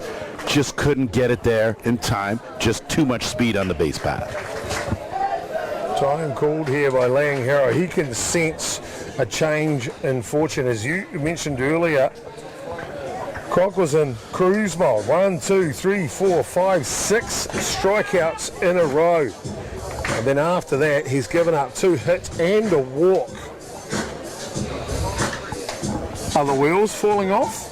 Well, Chopper, I Or think is it just a blip in the map? well, sometimes when you're rolling along there and all of a sudden this surprise little bump in the road happens, you can either readjust and continue going straight, or that bump makes you go either way. Like the ditch you were talking about that Canada lives on the other side. Same kind of thing. With this game, the beauty of this game, the next pitch can change everything. The music is pumping here at Colquhoun Ballpark. Midway through the grand final, Australia lead by 1 run. Well, that's what you were talking about earlier on. Working together and doing those little things. And look where we are right now. Japan are doing those little things to manufacture a run. Kataoka with a big opportunity. Loaded bases, 2 down. Fouls this one back. E hoa, ko tēnei te wā? Ko tēnei te wā marata, yeah. This is the moment. This is the moment of the grand final. We see it right now in front of us. Japan have the opportunity. Australia have the best pitcher that's been out here tonight. And he's not afraid either, is he? He's not afraid. 2 straight strikes. Well, he's had Kataoka's number, 2 strikeouts in his only 2 at-bats. Not sure if he should change anything here and go right at him. We'll find out right here. Apologies, that was 1-1 before that. 1 ball and 2 strikes. Just getting ahead of myself a little. You can feel the tension out there, can't you? Cronk. Ready to go. Rise ball, swatted at. And that was defensive, Chopper. That was just to make sure that you didn't have to sit down. He was going to make sure that he saw another pitch. Are you kidding me? Cronk's like, what are you doing? That was a waste pitch. He swats it away like a fly. I tell you what, these Japanese hitters, something else. Kataoka. Just missing. Nibbling.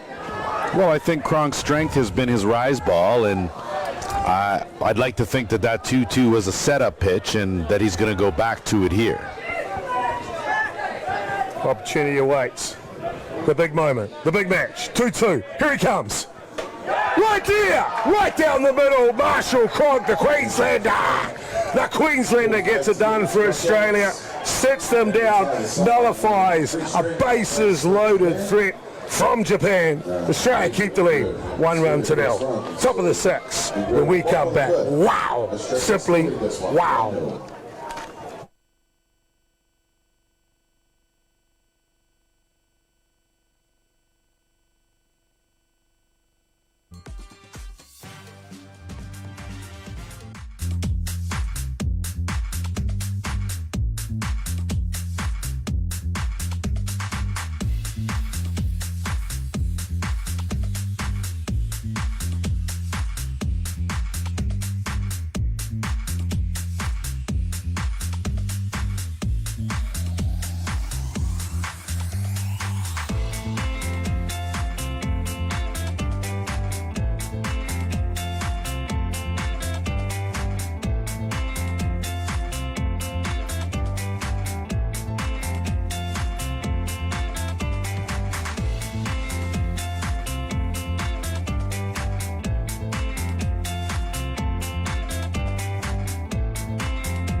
The grand final of the 2022 edition of the Tradestaff International Invitational Series has simply been outstanding. 2 great hurlers from Japan and Australia have gone head to head. It's taken all the way to the 3rd innings before Marshall Cronk drives in a lead-off walk to Patterson for the only run of the ball game. We're at the bottom of the 5th innings now. Australia look to try and pad their lead. A hard hit ball from O'Byrne. Only the 3rd hit this evening for the Australians. O'Byrne sat, and whatever it was he was looking for, he got it because he roped that one right through the hole on the left side. Solid single, and again, leadoff runner aboard for the Aussies. See if they can, like you said, Chopper, add to that lead.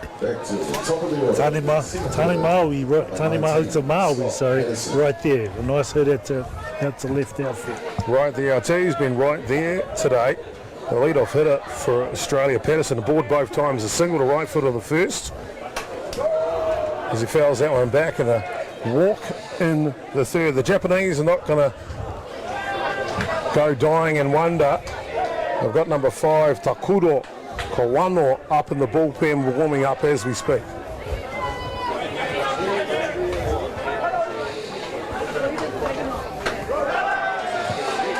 Chopper, a lot of times you can see a batter in the batter's box, how comfortable he is, how relaxed he is, how confident he takes pitches. And if you look at Patterson, he's seeing the ball beautifully. You can tell, motionless, ready to go. Choked up just a bit.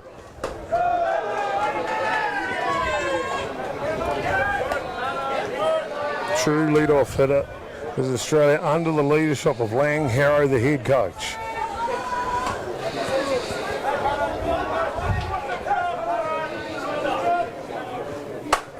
On the back of this, with a shortened grip, maybe it's got enough! Maybe it's got enough!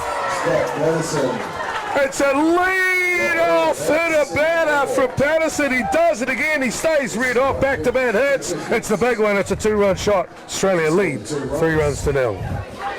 I tell you, Chopper, you could tell looking at him in the batter's box, he was very still, very stationary. He knew what he was looking for. He got something right in his wheelhouse and even choked up. Amazing, incredible power. And you can put that on the board, ladies and gentlemen. Hawaki nui, hawaki ro, hawaki pa mama. Hawaki pa mama. Put it on the board, ladies and gentlemen, because Patterson's in the house. Offensive contributions. I can't help but think Japan have loaded bases. They leave them loaded with a strikeout. Australia get a whiff, back-to-back hits, and the big jack. And they've now padded the lead 3. Might be more than enough for Marshall Cronk. We'll find out as we go through the rest of this grand final. Callum Bishaw now swings at 1. Second baseman's camped underneath it. Well, the first out here in the bottom of the 5th innings. Prime example, chip, chip, bang. That's what happens. Runner gets aboard. Long ball. All of a sudden, the lead goes from 1 to 3. I didn't make that up, you know, Chopper. It's really a thing. You know? Not the movie either. I'm not talking about the movie or practice, okay? For that matter. Not talking about practice. You're talking about the real deal. And there's no one bigger than the real deal as a shortstop for Australia, Nick Shales. You'll know the opportunity they've got now to win the title, the first ever title of the International Invitational Series, brought to you by Tradestaff. The way his pitch is throwing at the moment, Cronk, 13 strikeouts on the day through 5 innings. That's impressive. If he can get another run on the board, Nicholas Shales could put this one to bed. Sails one out to centre field. It's not his opportunity here. No, but a good at bat from Nick Shales. He looked comfortable as well, and I think what you're looking for to establish in this warm-up tournament is that comfort level. Get everyone in the game. They're all sort of game ready to go, and I think Lang Harold has certainly accomplished that, and he's got his team. They're going to be awfully tough heading into the World Cup next week.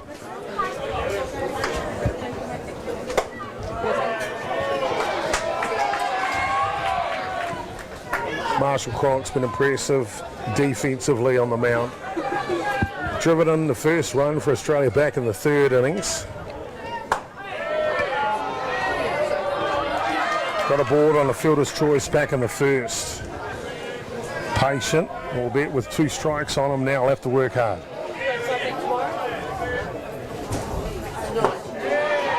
Good morning, good afternoon, good night. Yamawaki says, if you can do it, I can do it too. That'll complete the 5th innings, but it's not before Patterson, the table setter. He just rips that tablecloth off. 2-run shot. Australia lead 3-0. Top 6 coming up next.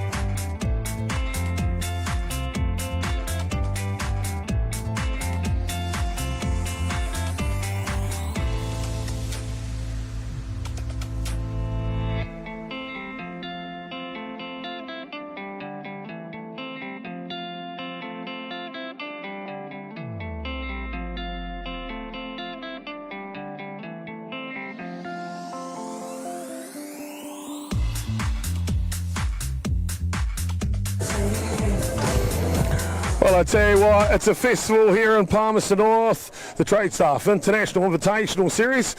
Great you were able to join us here between Australia and Japan. We've seen some amazing defensive gems. We've now started to see the offensive power of the Australians. 3-0 they lead on the top of the 6th. Japan, they have started to get things going.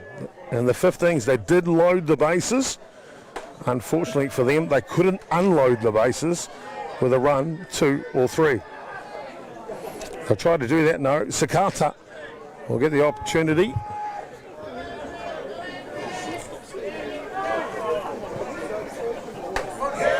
And I think we've got a pinch hitter here. We do indeed. Kotaro Yasumi is into the ball game. Pinch hitting for the second baseman, Sakata.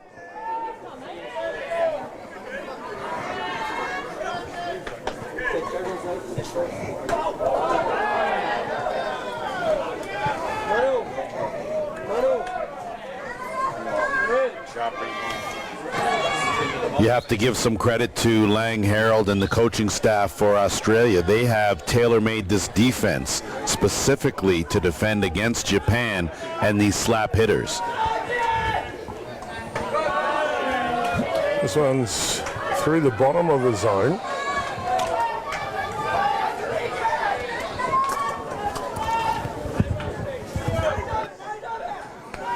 He takes that little poised and ready to go, does Yasumi. This one misses the top of the zone this time. And that'll be a walk for Yasumi. He'll trot down to first base. So, just what the doctor ordered, the hikoi. That's the hikoi, Chopper. Can't fly. Hikoi, get the walk down to first base. Ono te kau whiti, eh? 60 feet. 60 feet. There you go. I'm glad you translated that. I had no idea. I have an excuse. You do not. All right. A pinch hitter, Yasumi works as he's on base now. Yuye Une flew out to shortstop in the first and a strikeout victim. One of the 13 that Cronk has dealt up tonight. That was in the 4th innings. Well, this is where Cronk has to step up his game and bring his team right in, bring that plane in for a smooth landing. He has shouldered the load and carried his team. They responded by giving him 3 runs, one of which, of course, he drove in himself. Lance, you know Australia have had the best 1-2 punch in pitching rosters. I'm not going to say all time, but definitely in this latter generation. With Adam Falkard and Andrew Kirkpatrick. Sorry, as we see Une go down on strike. And of course, Andrew Kirkpatrick, the big tall left-hander from ACT. When Kirkpatrick retired in Prague in 2019, we wondered who was going to fit the void. I think that we've found it. Well, I think they've got a couple of young men coming up the ranks, but Marshall Cronk has certainly stepped front and center here in this tournament. And he has, I think, established himself as a legitimate go-to guy for the Aussies. Designated player now. Gets Zawa, fouls that one back. In the hole early, no balls and 2 strikes. He's sitting on the hood at this point. 2 strikeouts on the day. Australian middle infield with their hats off their head again. We're going to come back to that shortly. Check swing goes foul.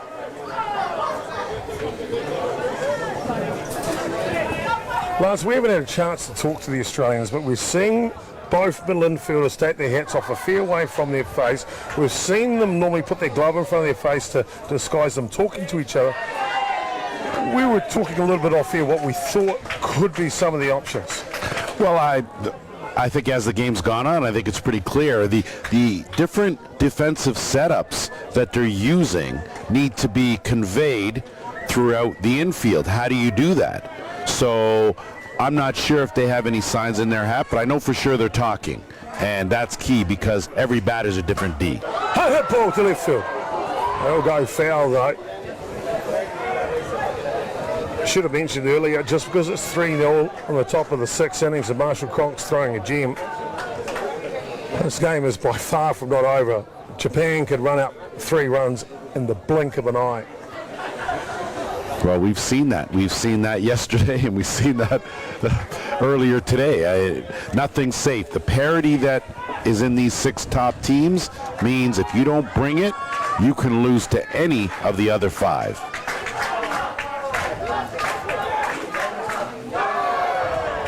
Pulls the change up. I think I know what it is now. I've had a long look at what's happening out there, and I'll give it my best guess what they're doing with their hats. As you see, the strikeout number 14 on the day for Marshall Cronk. Morita now the left fielder. And coming to bat. I think it goes back to what you see. I thought it was a cheat sheet for defence. It's definitely not. It's definitely not that at all. On the left arm of Marshall Cronk, we talked about it at the top of the shot. What is it? It's a decipher. So the catcher will look to his dugout to get what pitch to call. The coach is calling the pitches in the dugout, and he gives them 3 numbers. Then the catcher signals those 3 numbers to the pitcher. He'll look on his arm with those 3 numbers, find out what pitch he wants. It's drop ball, rise ball, it's decipher. You can't break the code. Inside the hats of both second baseman and shortstop is the code. That's what they're doing. They're getting the pitch. Sounds viable. That one fouls back. Because both middle infielders have been doing that on a consistent basis. And that will definitely be something that we will be able to get back to you on to clarify for sure come time for the World Tournament. Well, the reason why I asked that earlier is because we don't normally see that in the men's game, using that decipher code on the arm. It's very commonly used in the women's game in the United States, and some of the national teams use it as well around the world. But in the men's game, very unusual. That's Lang Harrow for you. Remember, he was also in charge of the Australian team that went to the Olympics. He's coached at the highest level at both male and female. He knows all the trick. He knows what works. It's a Lang Harrow right there. Well, I've seen more defensive setups in this game. That one hits him on the front elbow, but there's a question. Straight away, Lance Brown says no, it hit him, you're going to first base, and it's his decision. He's the umpire for sure. Cronk arguing, Lang Harrow come out to defuse the situation. Well, you look here already with that elbow pad. That pitch is inside on the hands. I'm not quite sure that Lang will have much of an argument when he sees that replay. He'll see that that ball clearly tailed in and caught the back elbow area. And deserving is that first base. And again, things getting a little hectic. There's the difference right there. The way that Lang Harrow asked the question of the umpire allowed them to then go and have a conference. And they've got the right call. He is hit by pitch and he's down to first base. Great work by home plate umpire Lance Brown. Certainly got it right, as you saw in the replay.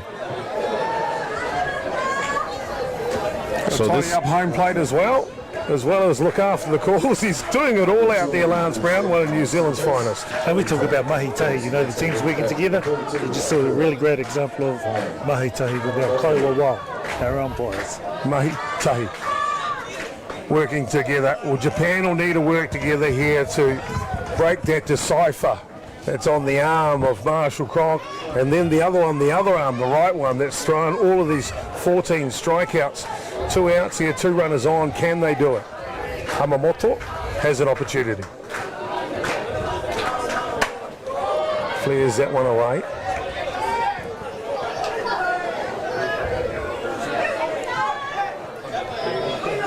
Cronk has gone right out these hitters tonight, hasn't he, Lance? He sure has, and I think that's worked to his advantage. And just to get back to you about the defense, you see the defense shifting every pitch. So that's something you don't often see in the men's game. Lang Harold doing something that not too many people, not too many coaches can do.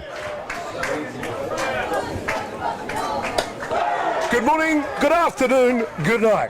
Ata Marie, ahi Marie, po Marie. 3 straight pitches, does it again. We're seeing Cronk just rear back time and time again. He's on point, he's certainly on point. That is 5 base runners stranded in the last 2 innings. 15 strikeouts. It's Cronk's game for sure. Back with more action, bottom of the 6th, we come back.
Well, they've been packed in all weekend here in Palmerston North. It's great to have a vocal crowd. I hope you're enjoying the grand final here. Simply been outstanding. Marshall Cronk and Scott Patterson have done the damage offensively for them, but they'll have to do it against a new pitcher. Yamawaki comes out of the ball game. He faced 22 batters, gave up 4 hits and 3 walks, and only 3 strikeouts, but it's the 3 runs that he gave up, and it's now time for a change. Number 5 comes into the game, Takuro Kawano, a left-hander from Japan. Kawano has done a good job in relief, and that has been his role, to come in, work a couple of innings, keep the lead where it is. And on the back end of this one, Australia, no way, yes way, it's Australia, Australia, Australia. Hayden Matthews this time. They're contributing up and down the lineup. The second home run, Hayden's this time. They're now leading 4 runs to 0. Welcome to the ball game, sir. Ahitararia. His name is Hayden Matthews. And that was a no-doubter. He took that to one of the deepest parts of the park. Alley in right center, and man, oh man, he got those arms extended.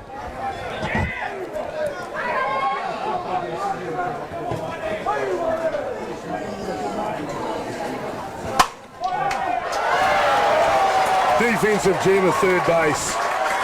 Australia's aggressive. 2 pitches, 2 strikes. One out of the park, one defensive gem. Where hold your seat, put your seatbelt on. This thing is starting to rock. Well, they call it the hot corner, and that was a rocket down there, and great hands, and that's what Sakuraba has. Outstanding hands. Tino Wera. Josh McGovern now third baseman for Australia.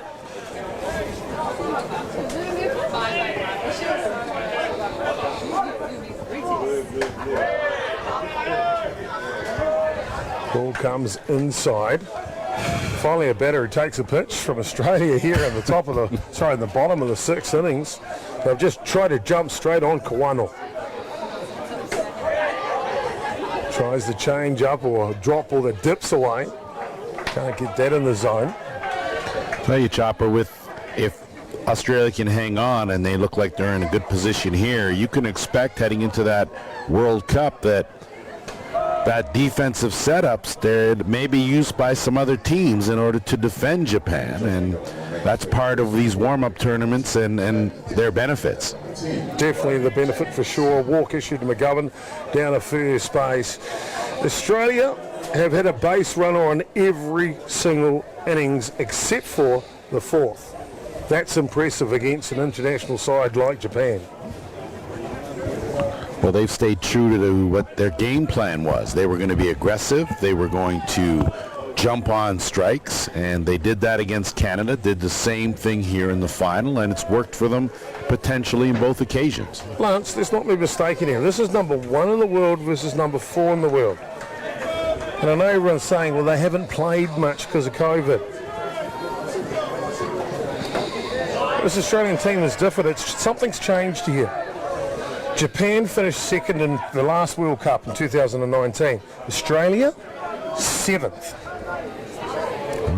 This is not the same Australian team. It is not, and it could be one of those situations where it's just their time. Big swing. And it's tournaments like this, Chopper, that get them in that flow and give them some rhythm. Julian Germont will come off the bench here and pinch hit for Riley James.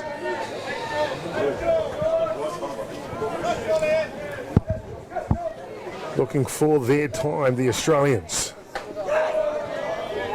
Had a chance to catch up with Lang Harrow just before the grand final. And David Medeking, the assistant coach. I said to them, with all due respect, are you happy with the kids? This team has changed a lot. The youth in here are impressive, to say the least. This one pops up. First baseman will take care of it.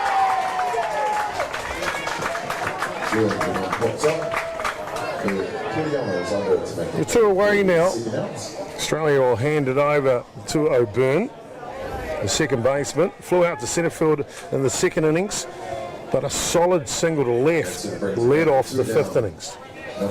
Before Patterson put him on his back and piggybacked him around the infield as he jacked it out of here.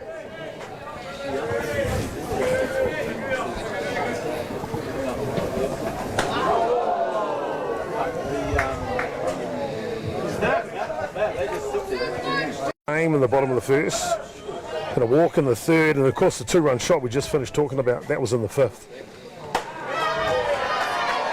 Colquhoun says, not on my watch, wasn't off me. He goes at him, 2 straight strikes. Choked up just a bit in that bat, and you can see that middle of the back obviously just got away and tailed inside. Change the pace, he's off and running. Colquhoun, I tell you what, he throws that change up. He looks like he's a flying eagle. Well, he was almost in the dugout by the time the ball actually got to the catcher's mitt. So that tells you he was pretty active on that change. I want to see a replay of that.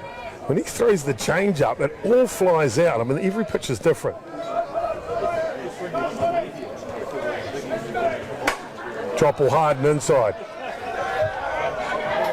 Fouls off.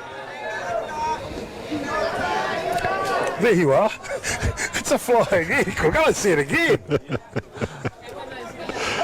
What would you call this? Well, look, and then he leaves. Then he leaves the screen. You don't even see him. It's like, is someone pitching or what's going on there? Because he's gone. Maybe what was the fan tell? Maybe he's a PY walker. A PY walker.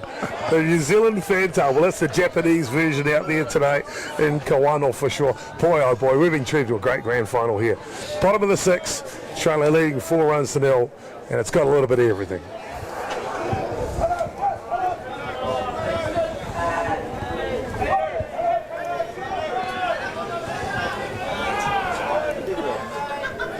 The Fantail Colquhoun leans back. Here comes the 1-2. Down in the zone, tough play. Just in foul territory.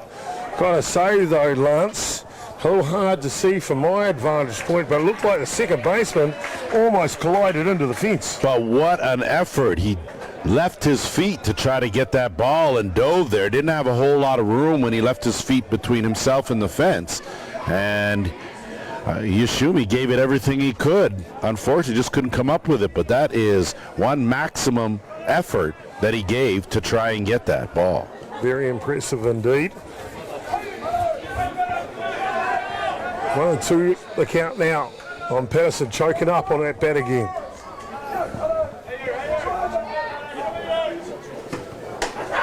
The flying Fantail. He does it again, does Colquhoun, the change-up.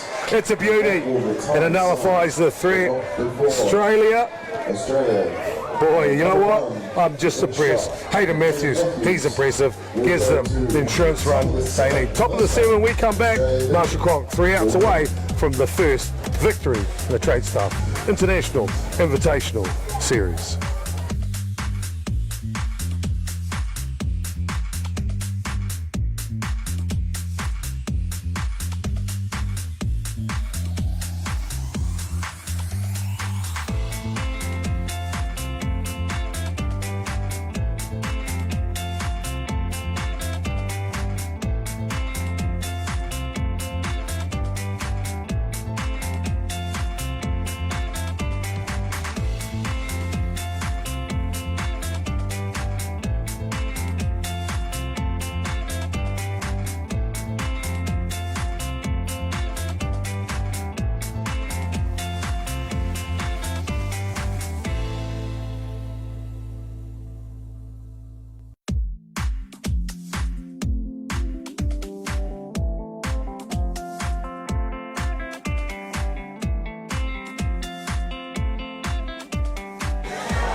Oh, the YMCA has got the girls jumping. So has Japan and Australia here in the grand finals. We go to the top of the 7th innings.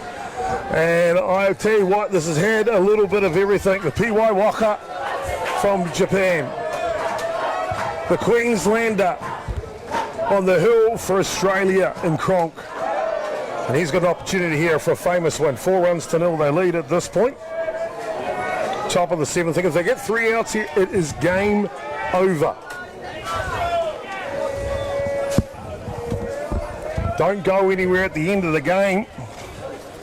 Of course, our own Lance Wynn is going down to do an on-field interview with the winning coach and one of the winning players.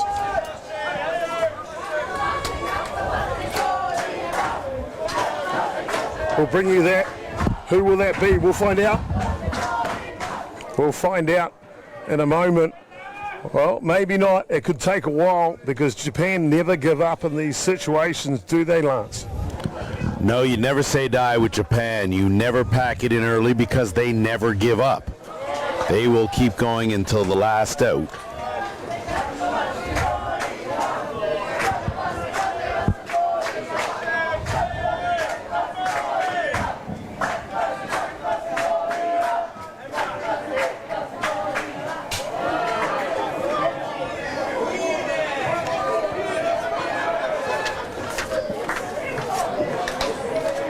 Cronk has been in control tonight.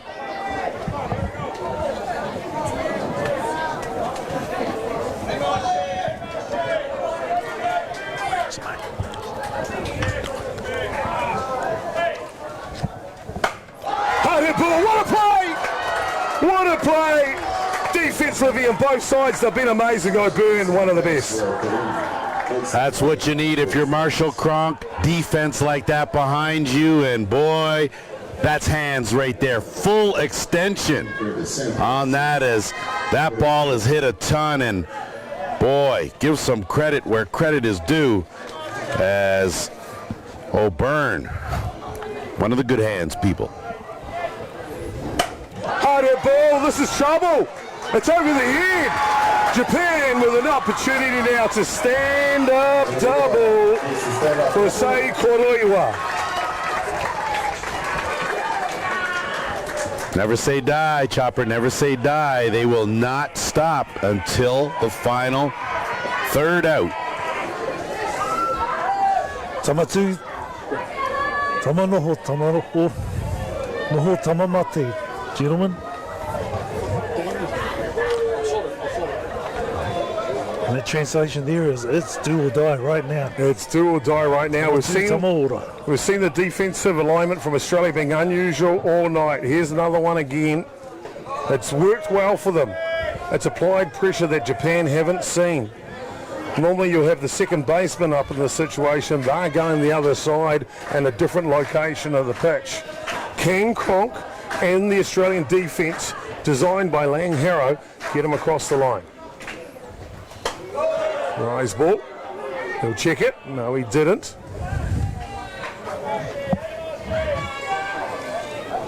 You can see and how aware the base runners are for Japan, looking for any opportunity to snag a base if they can and move up 60 feet.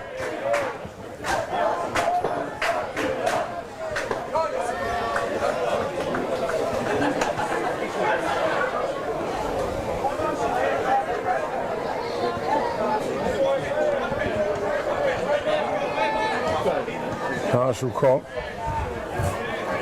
peers down, find out what the pitch is. Sakuraba wants it, but he can't get it.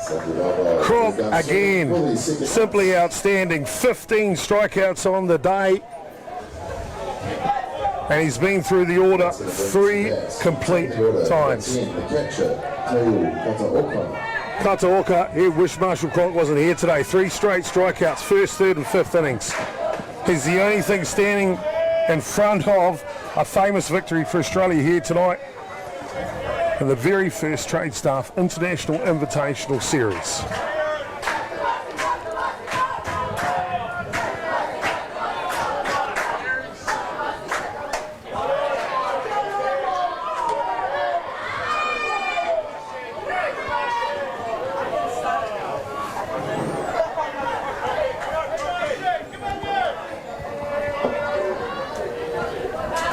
Gonna say,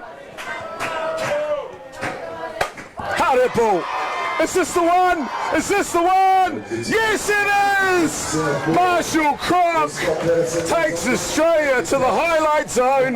They win the very first Tradestaff International Invitational Series, 4-0 on the back of 15 strikeouts on a 3-hitter. Australian are your champions.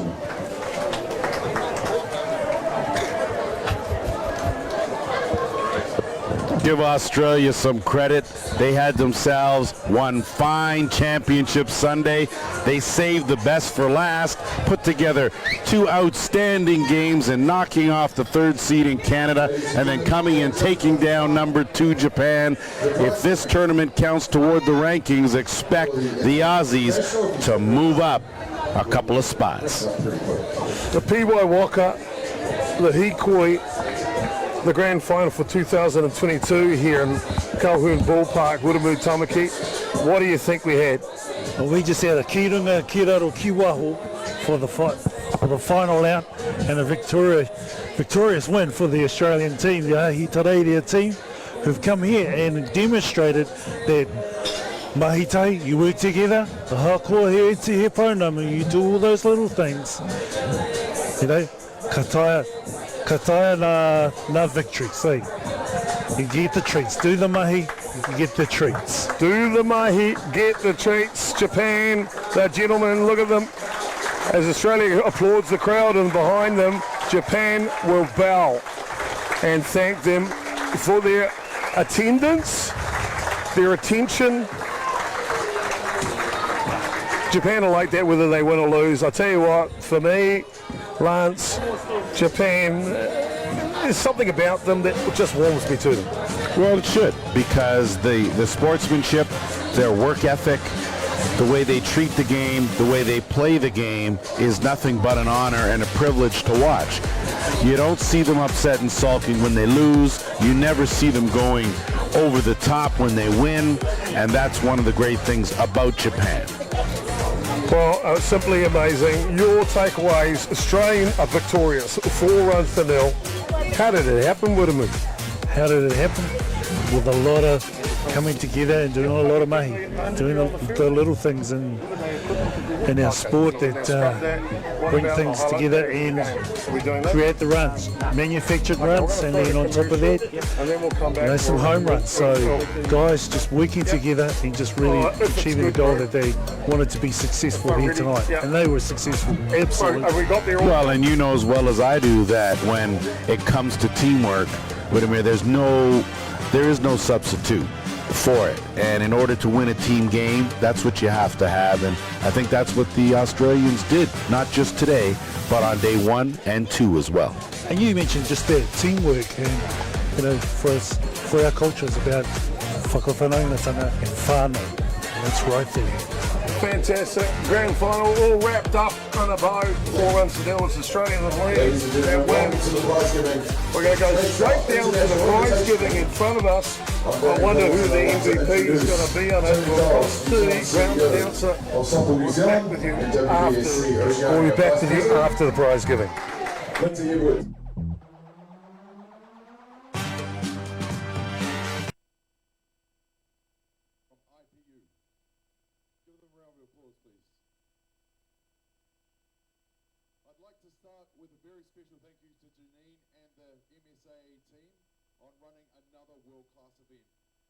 Good. This being our first international tournament since the 2020 U18 World Cup.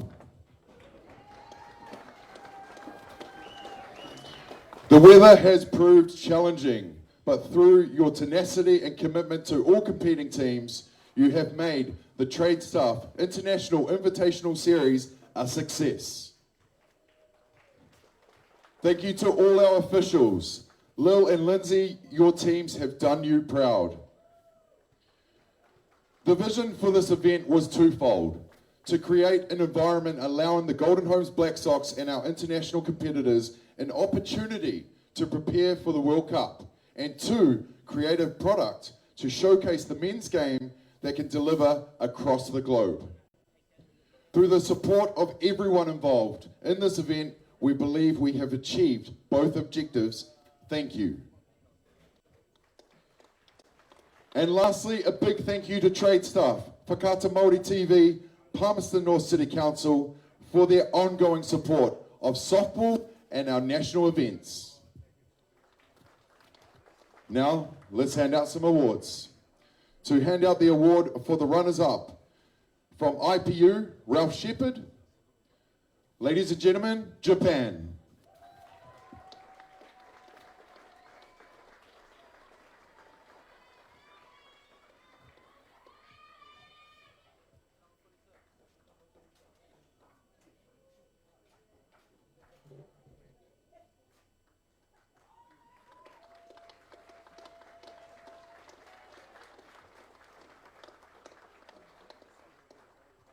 And to hand out the Tradestaff International Invitational Series Winner Award, Grant Smith, the Mayor of the Palmerston North City Council.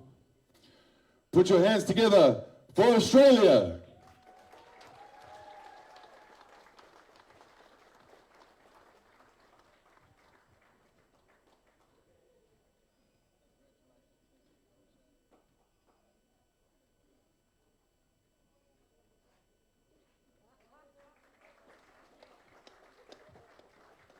And lastly, to hand out the tournament MVP, the CEO of Softball New Zealand, Tony Giles.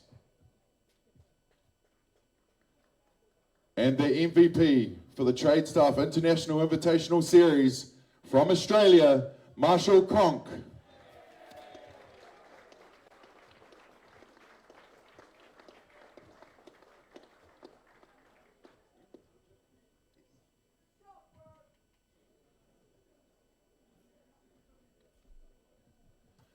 Ladies and gentlemen, one more time for Japan, for Australia, and for all of this, the Tradestaff International Invitational Series. Can I just welcome both teams in for a photo before we break off? Oh, there we go, ladies and gentlemen. What an outstanding grand final we've seen in front of us. Lance, no surprise who the MVP of the tournament was. Marshall Cronk, definitely the guy. He carried his team not just through Sunday, but through the previous 2 days as well. And give the Aussies credit. They worked together as a team. They ironed out some of the wrinkles. They lost one game of their 6, and they're going to be a real formidable foe heading into the World Cup. WBSC 2022 Men's Softball World Cup kicks off November the 26th through to December the 4th in Auckland, Rosedale Park. Make sure you get your tickets. I'm sure you want to see the gold of Japan and the pound the might of the Australian green. They win 4-0 on behalf of the crew at Ballpark Broughton, Atiawa Toa FM. Of course, Corey Sickle, Adrian Royal, workless. The rest of the crew, simply outstanding. The group on this one, my friend Lance Wynn, I've been Jason Gerbes, aka Chopper, and of course, Widabu Tamaki will get the final say. But from me to you, I hope you've enjoyed us sharing our culture with you and sharing this great game of softball. It's a passion of mine. I love this game. I love my culture. I hope you do too. Thank you so much for paying attention, and congratulations again to Australia. Kia ora Chopper, e nei tika ana kia tuku mihi ki te WBSC, whakawāte tēnei wāhanga mātātou. Taino ki te Manawatū, te whānau i konei, manaaki nei i a tātou ki roto i tēnei kaupapa ki Softball New Zealand, mō rātou rangatiratanga mō te kaupapa nei. E hua mā, kua tai mai ki te mutunga o tātou nei mahi, o tātou nei hākina nei rā te mihi kia koutou. Nō reira, unuhia e te uru tapu nui a tāne, kia wātea, kia māma, kia nākau, i te henenaro, i te takatū. E rongo whakairea ki runga kia wātea aira, kua wātea, rire hau, uhi wero, haramai te toki, haumi e, hui e, tai ki e.